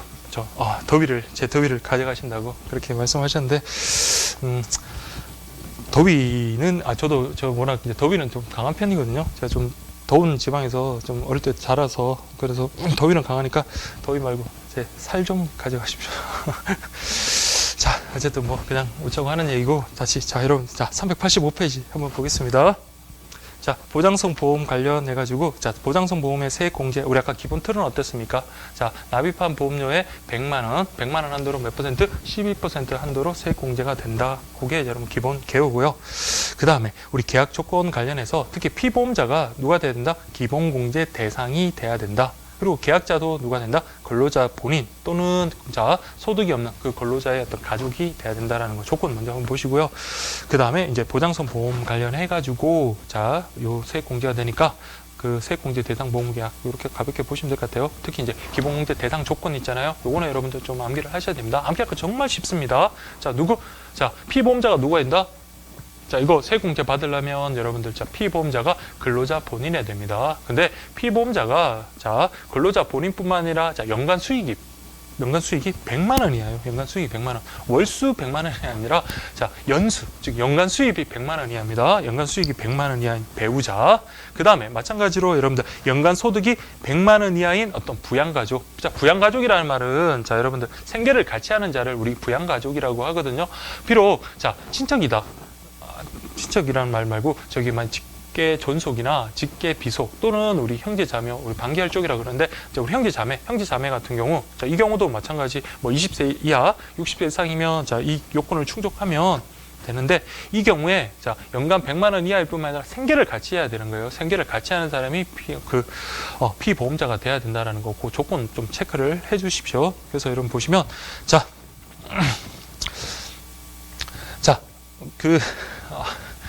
좀 지쳐가는 분입니다. 자, 여러분들. 우리 오프라인 수업할 때는, 이렇게 할 때 같이 좀 서로 대화도 좀 하면서 좀 무슨 얘기도 하고, 좀 재미난 얘기도 하고 해가지고 좀, 피곤하고, 여러분들이 좀 힘들더라도 좀 같이 이렇게 넘어가고 하는데, 뭐 앞에 카메라를 두고 이렇게 혼자 떠들고 웃으려니까 그거 참 무한하긴 한데, 어쨌든, 다시 정신 차리고 또 진행하도록 하겠습니다. 그래서 여러분들 기본공제 대상자는 크게 근로자 본인, 그 다음에 그 근로자의 부인인데 다만 연간 소득이 100만 원 이하야 된다. 그 다음에 생계를 같이 하는 자 중에 연간 100만 원 이하인 그 직계 존속 비속, 다음에 만 20세 이하, 그 다음 만 60세 이상 직계 존속 비속 또는 만 20세 이하, 만 60세 이상의 형제 자매까지. 여기서 끝이는 게 아니죠. 기초생활보장법에 의한 수급자, 여기까지가 바로 뭡니까? 기본공제 대상자다. 그렇게 보시면 됩니다.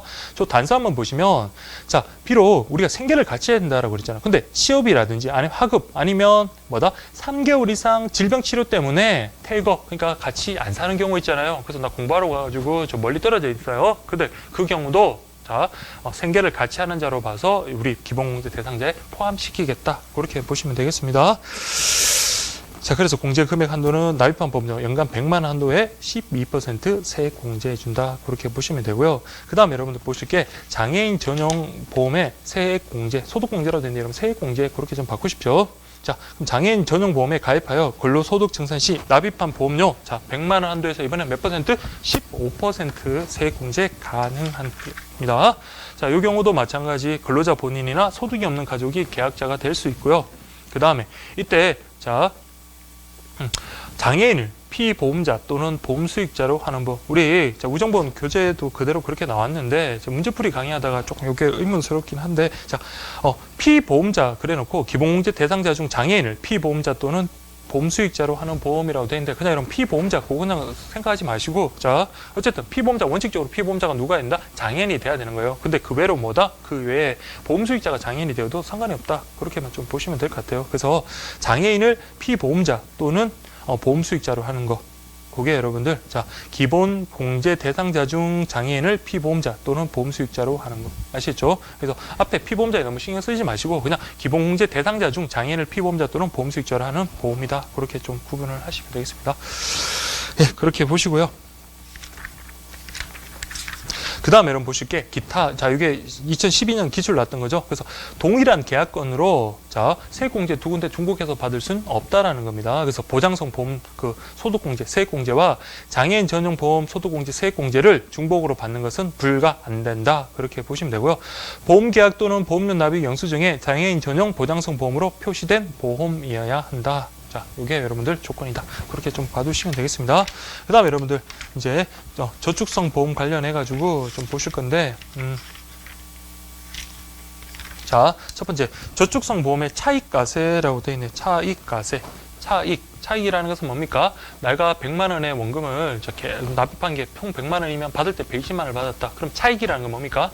그렇죠. 그 차. 제가 어떤 질문을 했는지 모르겠더라고요. 그렇죠.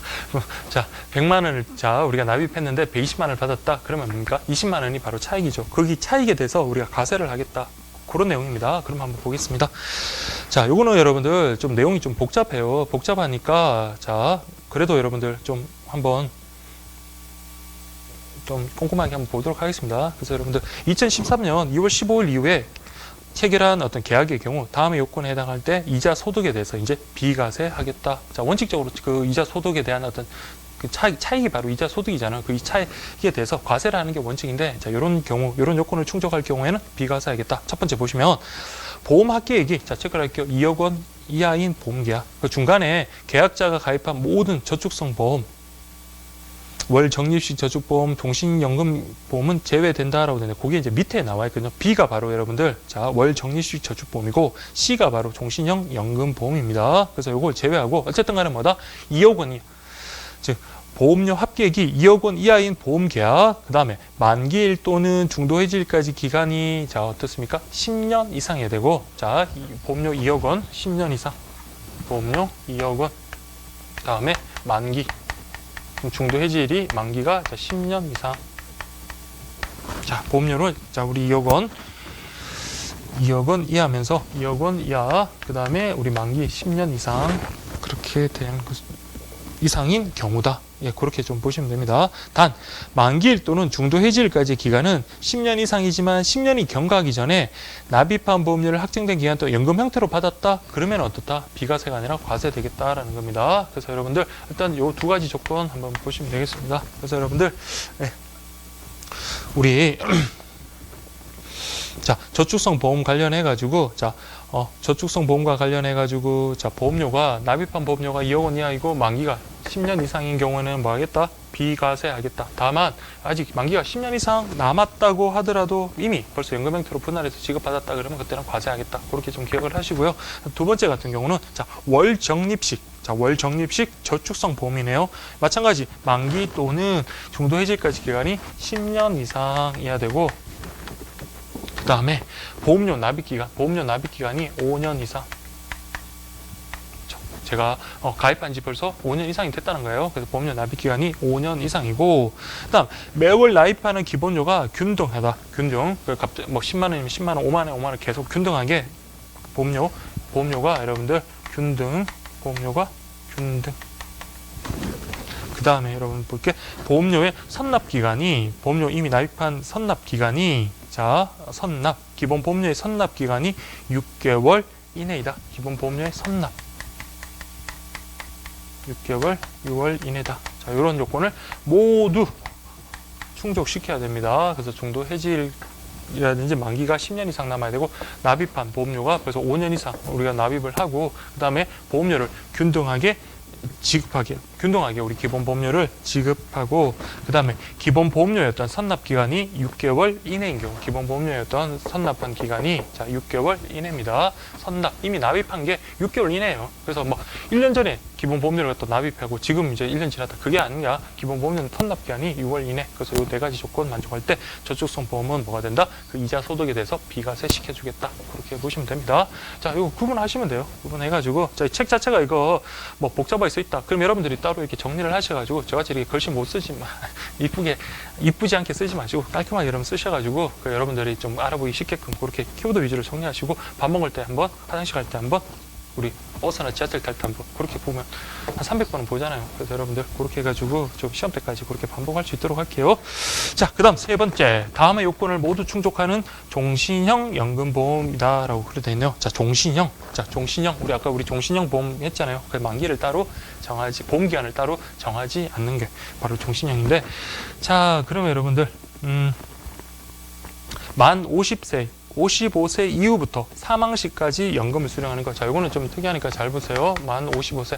자, 어떤 교재든지 여러분들, 자, 숫자에 만자가 없더라도 여러분들은 반드시 만으로 이렇게 이해를 하십시오. 만으로 이해를 하시면 됩니다. 그래서 만 55세 이후부터 사망 시까지, 자, 55세 이후부터 연금을 수령해야 되고, 너무 일찍 수령하면 안 되네요. 55세 이후부터 연금을 수령해야 되고, 그 다음 연금만 받아야지 연금 이외의 형태로 뭐 보험금 수입 안 된다. 그래서 연금만 받아라. only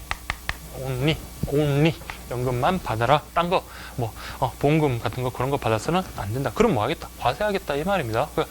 연금 외에 보험금 같은 거 수령할 수 있는 그런 상품이다. 그러면 받아. 그렇지만 거기에 대해서는 우리가 뭐 하겠다? 보험 차익에 대해서는 우리가 과세하겠다. 그렇게 보시면 됩니다. 그 다음에 사망 시 계약하고 연금, 계약연금 이게 소멸되는 경우, 자, 우리가 그러니까 사망 시 우리가 계약됐던 계약이 소멸되는 경우, 자, 그런 보험에 된다. 사망 시 연금이라든지 계약이라든지 연금이 소멸되는 거, 계약, 연금, 소멸. 자, 좀 이렇게 막 안 지우고 막 이렇게 하려니까 좀 되게 지저분한데 여러분들은 좀 깔끔하게 그렇게 좀 정리를 하십시오. 그다음에 마지막으로 계약자와 피보험자, 수익자가 동일한 계약이다. 그리고 최초 연금 지급 개시 이후에 중도 해지가 안 되는 거 이렇게 보시면 되겠습니다. 그래서 여러분들 다음의 요건들 그렇게 자, 세 가지만 보시면 돼요. 그래서 계약자, 피보험자, 보험 수익자 모두 같다 이렇게 보시면 되겠습니다. 이런 보험이다. 그게 바로 여러분들 자 종신형 연금보험에서의 어떤 비과세 요건이다. 그렇게 정리를 하시면 됩니다. 그래서 다시 한 번만 뭐 본다면 아까 우리 봤지만 일반적인 우리 저축성 보험과 관련해서 자 보험료가 나이판 보험료가 2억 원 이하면서 아직 만기가 2억 원 10년 이상 자 중도해지나 만기가 10년 이상인 경우 비과세. 그 다음에 여러분 월 적립식 어떤 저축성 보험과 관련해 가지고는 역시 마찬가지 만기가 10년 이상 납입한 보험료가 여러분들 5년 이상 납입을 하고 또 보험료가 균등해야 된다라고 했습니다. 그리고 선납 이미 납입한 바로 전에 우리 납입한 그 보험료 납입했던 게 6개월 이내에 된다라는 까지 이렇게 만족하면 되겠습니다. 그다음 마지막으로 보셔야 될 게 종신형 연금보험이라고 되어 있는데 종신형 같은 경우 자 우리 죽을 사망할 때까지 연금을 수령하는 건데 자 이 경우마다 55세 이후부터 연금을 수령해야 되고 그다음에 사망 시 그런 계약이나 이런 것들이 이제 소멸하는 그런 계약이 됩니다. 그다음에 계약자 피보험자, 보험 수익자 이게 모두 같아야 되고 그 다음에 only 뭐만 해라? only가 있었는데 자 그렇죠. only 연금만 수령해야지 그 외에 어떤 보험금 형태로 받아서는 안 된다. 그렇게 좀 구분하시면 되겠습니다. 그리고 뭐 동일한 계약서 최초 연금 지급 개시 이후 중도해지가 불가하다. 뭐 그렇게까지 좀 정리를 하시고요. 그 다음에 여러분들 자 이게 예전에 기출 문제 나왔었거든요. 자 여기 보시면 당구장 표시 있잖아요. 당구장 표시.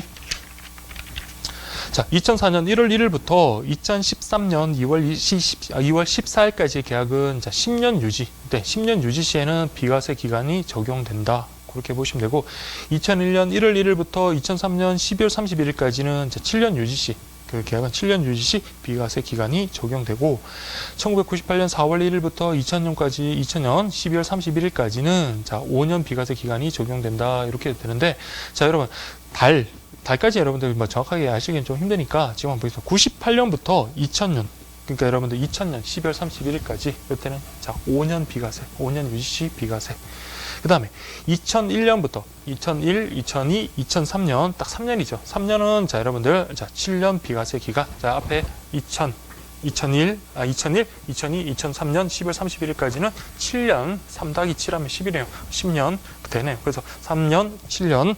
그 다음에 여러분 2004년 1월 1일부터 2013년 2월 14일까지는 10년 유지시 비과세 기한 적용된다. 그렇게 보시면 됩니다.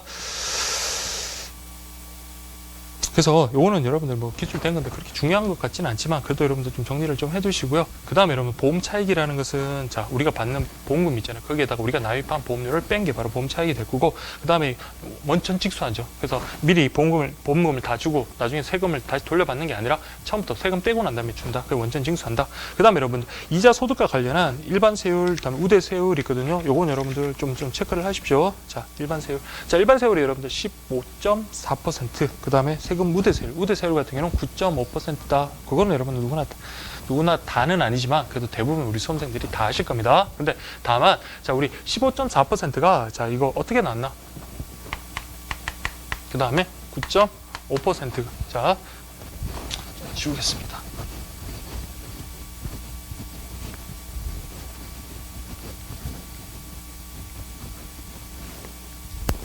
자 우리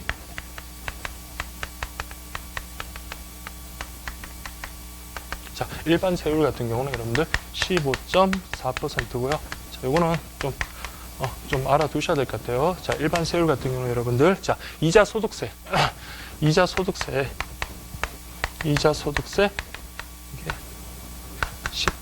14%. 그 다음에 이게 주민세가 여러분들, 자, 1.4%.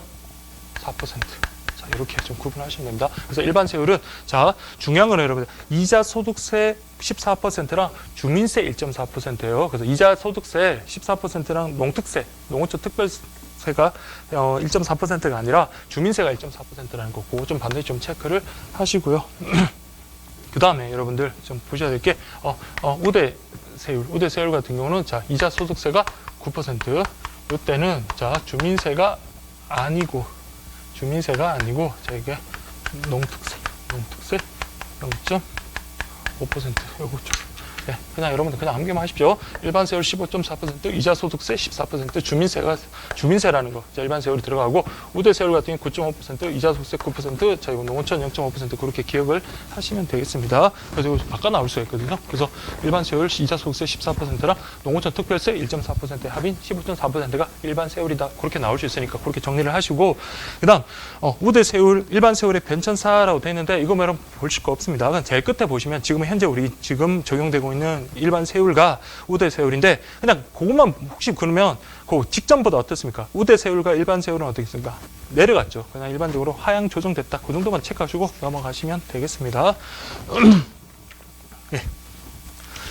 그 다음에 여러분 보실 게, 자, 연금저축보험. 자, 연금저축보험이라는 것은 우리가 아까 400만 원 한도에서 얼마만큼, 자, 12%, 납입보험금의 400만 원 돼서 12% 세액 공제된다라고 우리가 공부를 했습니다. 자, 근데 예외적으로 여러분들 우리가 15% 우리 세액 공제되는 경우도 있었잖아요. 그렇죠? 그래서 종합소득금액이 4천만 원, 그 다음에 근로소득만 있는 경우 500만 원 이하인 경우 이때는 15% 적용된다. 그게 바로 여러분들, 자, 나와 있네요. 세제 혜택 연금보험. 보시면 세액 공제와 관련해서 연 400만 원에 12% 또는 15% 한도로 세액 공제가 가능하다. 그렇게 좀 봐두시고요. 세제 비혜택, 세제자, 혜택이 없는 그런 연금보험은 세액 공제가 불가능하다. 뭐 그렇게 어려운 거 아닙니다. 그 다음에 해지했다. 그럼 우리가 세제 혜택 연금보험을 해지했다. 이때는 좀 체크를 할게요. 자, 기타 소득세로서 22% 부과된다. 자, 세제 비혜택 연금보험 같은 경우는, 자, 보험 차익 과세로서 15.4%. 이거는 가볍게 보시면 될 것 같아요. 예, 그렇게 보시면 되고, 다만, 자, 우리가 해지는 하는데 부득이하게 해지하는 경우가 있습니다. 자, 세제 혜택 연금보험과 관련해 가지고 뭐 천재지변이라든지 뭐 그런 특별한 사정에 의해서 해지했다. 이때는, 자, 그때는 과세하지 않는다. 그게 아니라 그때는 일정한 사유에 의해서, 자, 여러분들 5.5부터 3.3%로 뭐 한다? 분리과세한다. 그렇게 보십니다. 5.5에서 3.3, 4.4, 5.5 요거는 여러분들 저기 페이지 389페이지에 보시면 연금 수령일 나이에 따라서 이렇게 차등 적용하는 세율이거든요. 그래서 요거 먼저 요거처럼 이런 식으로 이렇게 분리과세한다. 그 밑에 연금 수령할 때 그 금액 나오잖아요. 그거 같이 보셔도 됩니다. 그래서 지금 보시면 자, 여러분들 보시면, 여러분들, 자, 중도 해지, 자, 이렇게 보시면 돼요. 세제 혜택 연금보험 같은 경우는 우리가 납입한 금액을 400만 한도에서 12 또는 15%로 뭡니까? 세액 공제한다 그랬죠. 그래서 종합소득이 4천만 원 이하이거나 근로소득이 많이 있는 경우 근로소득이 5,500만 이하인 경우는 15%까지 우리가 세액 공제를 받을 수가 있는데, 근데 이걸 갖다가 우리 망이시가 유지하는 게 아니라 중도에 뭐였다? 해지를 했습니다. 중도 해지하는 경우 기타 소득세로서 22%가 부과된다. 그러나 뭐 천재지변이나 사망이나 이런 특별히 부득이한 경우에 해지한 경우는 뭐다? 3.3에서 5.5% 그렇게 분리과세한다. 그렇게 보시면 되고요. 그다음에 우리가 연금을 수령했었다. 그때 연금 수령이 나이에 따라서 그 연금 수령할 때 나이에 따라서 그 우리 세율이 달라집니다. 그 원전 징수하는 세율이 달라지는데, 보시면 3.3, 4.4, 5.5 이렇게 됩니다. 그러니까 연령, 나이가 높으면 높을수록 그 액수가 그 세율이 낮아집니다. 그래서 55세에서 70세 미만까지는 5.5%, 70세 이상 80세 미만까지는 여러분들 4.4%, 80세 이상인 경우는 3.3%입니다. 요거 세율은 좀 죄송합니다. 세율은 좀 여러분들 기억을 하시고요. 그 다음에 종신연금형이라고 해. 종신연금형 같은 경우도 여러분 4.4%입니다. 그래서 제가 이거 문제를 내놓고 저도 순간 헷갈렸던 적이 있는데, 어쨌든 간에 여러분들 이렇게 보시면, 자, 동시에 만족하는 경우가 있다고 할게요. 그러면 뭘 해라? 중복시는 높은 세율이 아니라 낮은 세율. 자, 요거는 여러분들 연금 수령하는 사람에게 유리한 쪽으로 적용을 하는 거죠. 그래서 여러분들, 자, 연금 혜택, 즉 연금 세제 혜택 연금 보험과 관련해 가지고, 자, 이게 중복 세율이 이렇게 적용돼야 될 때는 어떻다? 낮은 세율을 적용한다. 그렇게 좀 보시고, 자, 여러분 우리가 연금을 수령할 때 나이에 따라 다릅니다. 55세에서 70세, 70세에서 80세, 그부터 5.5, 4.4, 3.3 이렇게 구분하시면 되겠습니다. 예, 그렇게 좀 보시고요. 그 다음에 세제 혜택 연금 보험에 적용되는 세제의 주요 내용이라고 되어 있는데, 자, 기타 소득세, 연금 외에 수령 시에 과세한다. 그러니까 연금 외에 다른 거 수령할 때 과세를 한다. 과세 대상 금액이라는 것은 여러분 뭡니까? 실제 소득 공제, 즉 세액 공제를 받았던 보험료 있잖아요. 그게 원래는 그 세금에 과세에서 제외됐잖아요. 그걸 이제 다시 합쳐야죠. 거기에다가 뭐다? 보험 차익을 합쳐야죠. 그 보험 차익을 합친 게 바로 여러분들 과세 대상 금액이다. 우리 당구장 표시 중요합니다. 세액 공제를 받지 않았음을 자 증명하는 경우에는, 자, 세액 공제 받지 않았어요. 그러면 이거 벌써 세금에 부과되는데 산입이 됐던 거잖아요. 그러면 보험 차익 부분에 대해서 뭐다? 기타 소득으로 간주해가지고 이때는 뭐다? 기타 소득세를 과세한다. 자, 기타 소득세를 과세한다. 그 다음에 납입보험료를 세액공제를 받지 않았다. 요거는 뭐예요? 납입보험료. 우리 원래 세액공제를 받았으면 우리가 그 종합과세 표준에 해당이 안 되는 거였잖아요. 근데 세액공제를 받지 않았어요. 세액공제를 받지 않았습니다. 납입한 보험료가 세액공제를 받지 않았기 때문에 이때는 어떻습니까? 과세 대상에서 어떻게 해요? 제외해야 되겠죠. 그러니까 과세 대상에서 제외한다. 세액공제를 받았으면 벌써 이게 과세 적용이 안 됐지만 과세가 적용이 됐는 건데 또 거기에다가 뭡니까? 과세 대상에 적용하면 그럼 이중 과세가 되는 거잖아요. 그때는 과세 대상에서 제외한다. 그 다음에 부득이한 경우에 해지할 때는 우리 연금 소득세 거기에 따라서 우리 부과한다. 연금과 소득세 관련해서 5.5, 4.4, 4.4, 3.3 그게 중요합니다. 그래서 부득이한 경우 천재지변 사망 이런 거 있는데, 자, 체크할게요. 자, 우리 퇴직 관련해가지고는 이건 부득이한 경우가 아니다라는 거 그것만 좀 체크를 하시면 됩니다. 예, 그렇게 좀 비교를 일단 해야 되니까 그것만 좀 체크를 하시고, 그 다음에 연금 소득세 관련해가지고, 자, 우리 연금을 수령할 때 부과되는 세금입니다. 그래서 연금저축 가입 후 연금 수령할 때 부과되는 과세다. 과세 대상은 우리가 받는 연금 총 연금 금액 그렇게 연금 수령액을 그렇게 과세 대상으로 삼고요.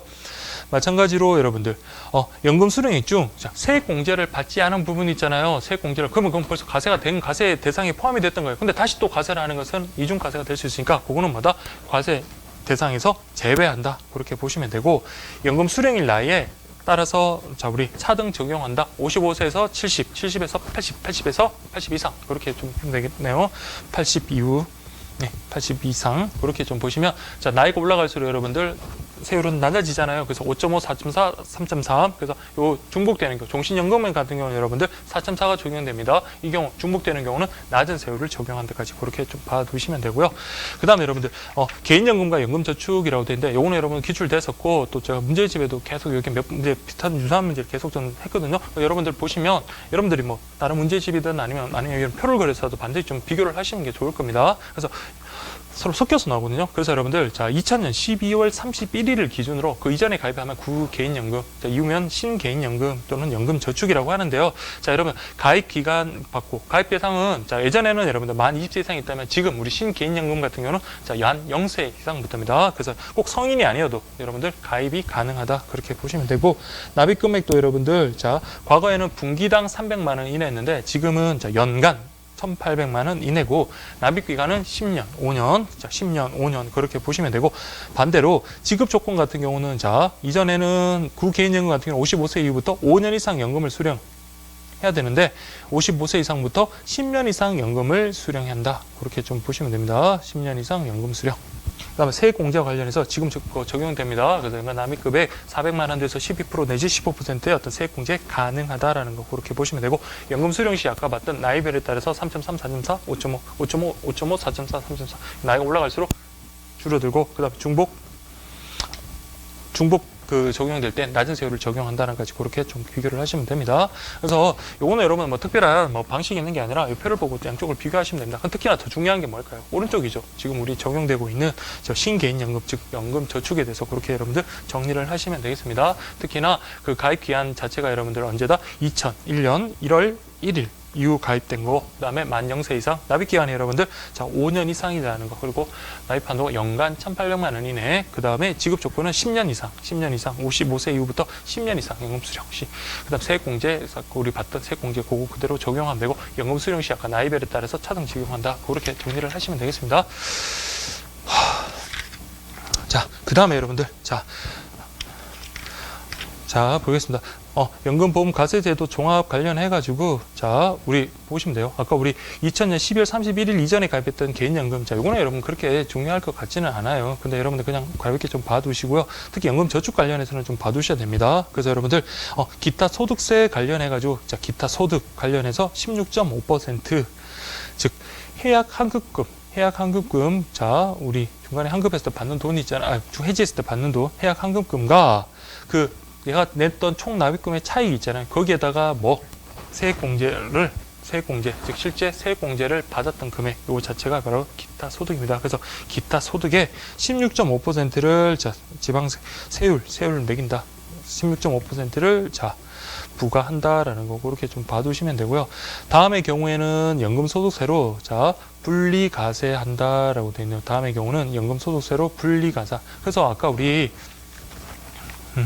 세제 혜택 연금보험 있잖아요. 세제 혜택 연금보험.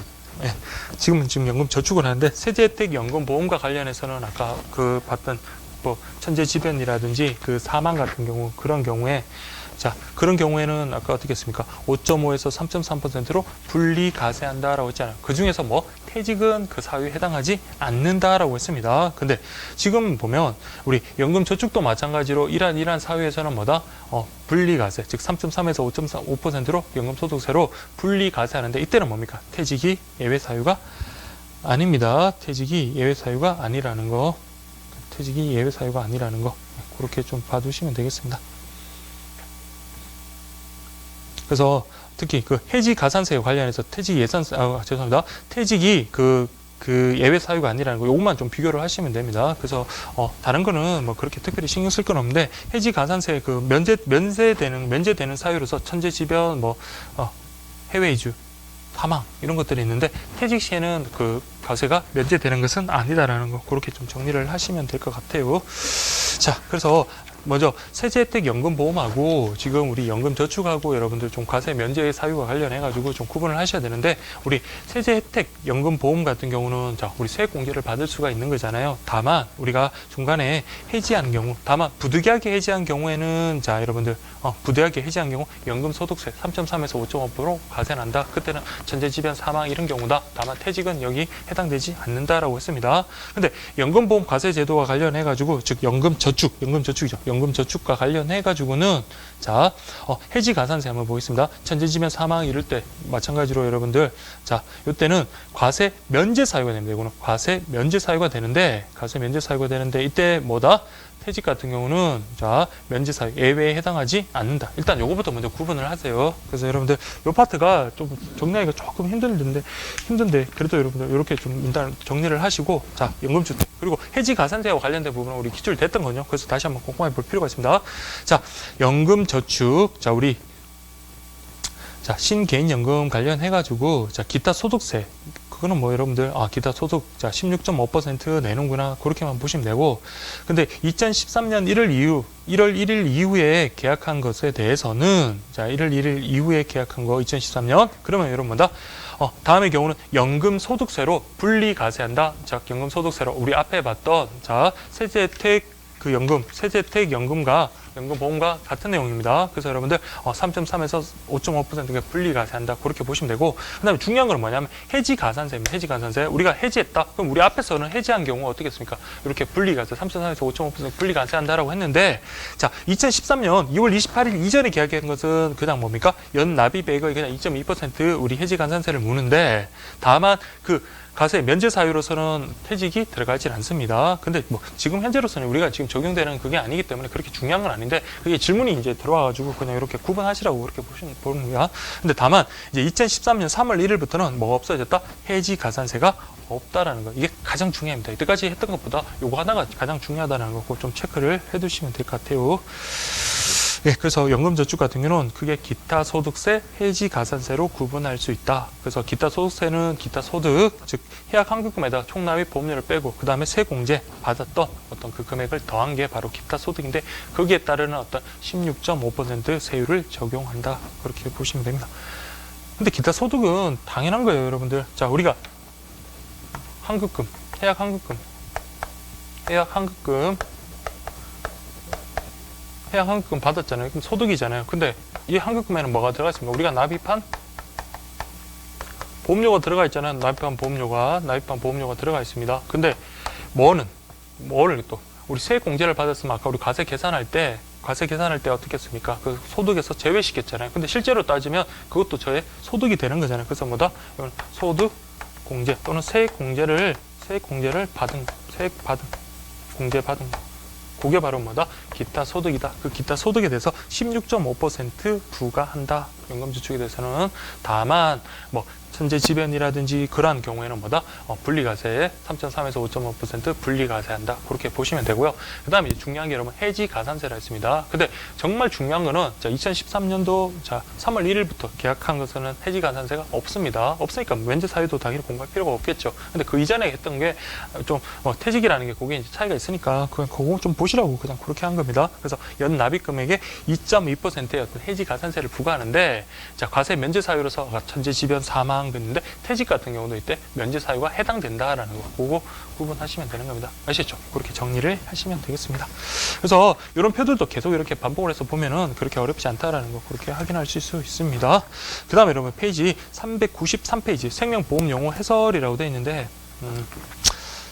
자, 이거는 여러분들 자 앞에서 우리 공부했던 거 계속 중복되는 그 용어들이 많거든요. 그래서 여러분들 그렇게 좀 봐두시면 되고 다만 이게 제가 그 문제집에서 OX 지문으로 이걸 여러분들 다 실어놨어요. 다 실어놔서 정말로 이게 문제화 될 수 있는 것들을 좀 지면을 정말 많이 할애를 했습니다. 그래가지고 그렇게 여러분들이 좀 확인을 하시면 될 것 같고 나머지는 뭐 그렇게 뭐 그렇지 않은데 다만 자, 제가 체크하는 정도만 좀 보고 가볍게 넘어가겠습니다. 자, 여러분들. 근데 여기는 여러분 출제가 벌써 2번 정도는 됐던 것 같아요, 기출에서. 그래서 여러분들 한 번에는 2번 있나? 그래도 이거 앞에 거 중복되는 거 합치면 더 많겠지만 그래도 여기 여러분들 2번 정도 여러분 출제가 됐으니까 반드시 좀 체크를 하도록 하세요. 그래서 가입 나이와 관련해서 이건 보험 계약자의 가입 나이가 아니라 누구의 나이다? 피보험자의 연령이다. 이것만 여러분 잘 체크하시면 됩니다. 그리고 나머지 것들 뭐 지문화 될 수 있는 거는 여러분들 뭐 문제를 만들어서 그렇게 확인을 했으니까 그리고 시험에 나오지 않을 만한 것도 꽤 되거든요. 그래서 여러분 가볍게 좀 봐두시고 그렇게 좀 체크를 하시면 되겠습니다.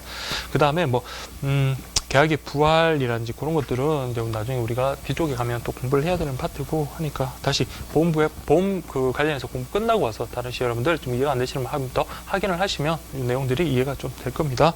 그 다음에 여러분 보실 게 394페이지에 공영보험이라고 된 게 2014년도 기출 문제인데 공영보험은 누가 국가나 지방자치단체 또는 공공법인에 의해서 경영되는 보험이다. 대표적인 게 건강보험과 국민연금이 있다라는 거, 그거 여러분 좀 체크를 해두시고, 그러면 공공보험, 공영보험과 반대되는 건 당연히 사보험 또는 사형보험 되겠죠. 그렇게 좀 구분을 하시면 되겠습니다. 그래서 여러분들 395페이지 밑에 보면 민영보험, 사형보험 되는데, 이건 누가? 민영보험은 개인 또는 민간 법인이 소유하고 경영하는 보험기업 형태를 말한다. 또 그래서 이것을 민영보험을 사형보험이라고도 한다라는 거, 그렇게 봐두시면 되겠습니다. 그럼 나머지들은 생명보험 같은 일반적인 용어, 우리 앞에서 공부했던 것들, 그런 거 중복되는 경우 또 뒤에서 나눈 것들도 있으니까 그것도 여러분들 확인할 수 있도록 하세요.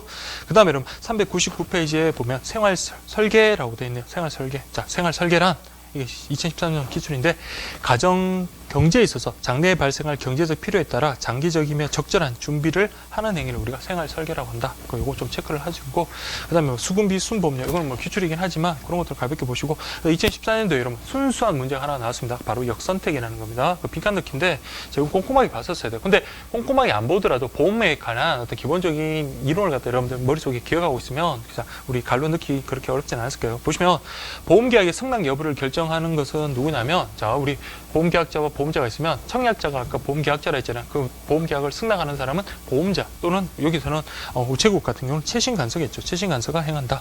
그래서 보험 여부의 성낙 여부를 결정하는 것을 우리가 계약 선택으로 가는데, 이는 누가 하는 것? 최신간서 또는 금융기관이 하는 것이다. 이에 반해서 보험금 지급 사유 발생의 확률이 높은 사람이, 위험을 갖고 있는 사람이 자진해서 보험금 수령을 목적으로 가입함으로써 누가? 최신간서가 오히려 더 불리해지는 경우를 우리가 역선택이라고 한다. 그렇게 좀 보시면 되고요. 나머지 것들은 여러분들 그렇게 확인을 좀 하시면 될 것 같습니다. 그 교재 내에서 우리 공부하고 난 다음에 안 나왔던 것들이 있거든요. 그런 것들만 좀 체크하시면 돼요. 그래서 401페이지에 보시면 자연보험료라고 되어 있는데, 그건 1년마다 계산한 보험료를 우리가 자연보험료도 한다라는 거, 그 정도 좀 체크를 하시면 되겠습니다. 예. 제가 뭐 강의상 다 이렇게 꼼꼼하게 물론 봐주면 좋겠지만, 그럼 어차피 중복되는 부분도 있고 하니까 여러분들 그렇게 좀 확인을 하시고, 그렇게 좀 확인을 하시면 될 것 같습니다. 그래서 보험계약법 관련해서 임보험편, 이 파트는 저 다음 시간에 그렇게 좀 하도록 할게요. 어쨌든 임보험편 끝나고, 그 다음에 체크카드 파트 안 했으니까 체크카드 파트, 그리고 우체국 보험상품 그렇게 해야 되는데, 알겠습니다. 이게 진도가 좀 느려져가지고 좀 그렇긴 한데, 자, 어쨌든 여러분들 자 수고 많으셨고요. 자, 다음 시간에 그럼 뵙도록 하겠습니다. 고맙습니다.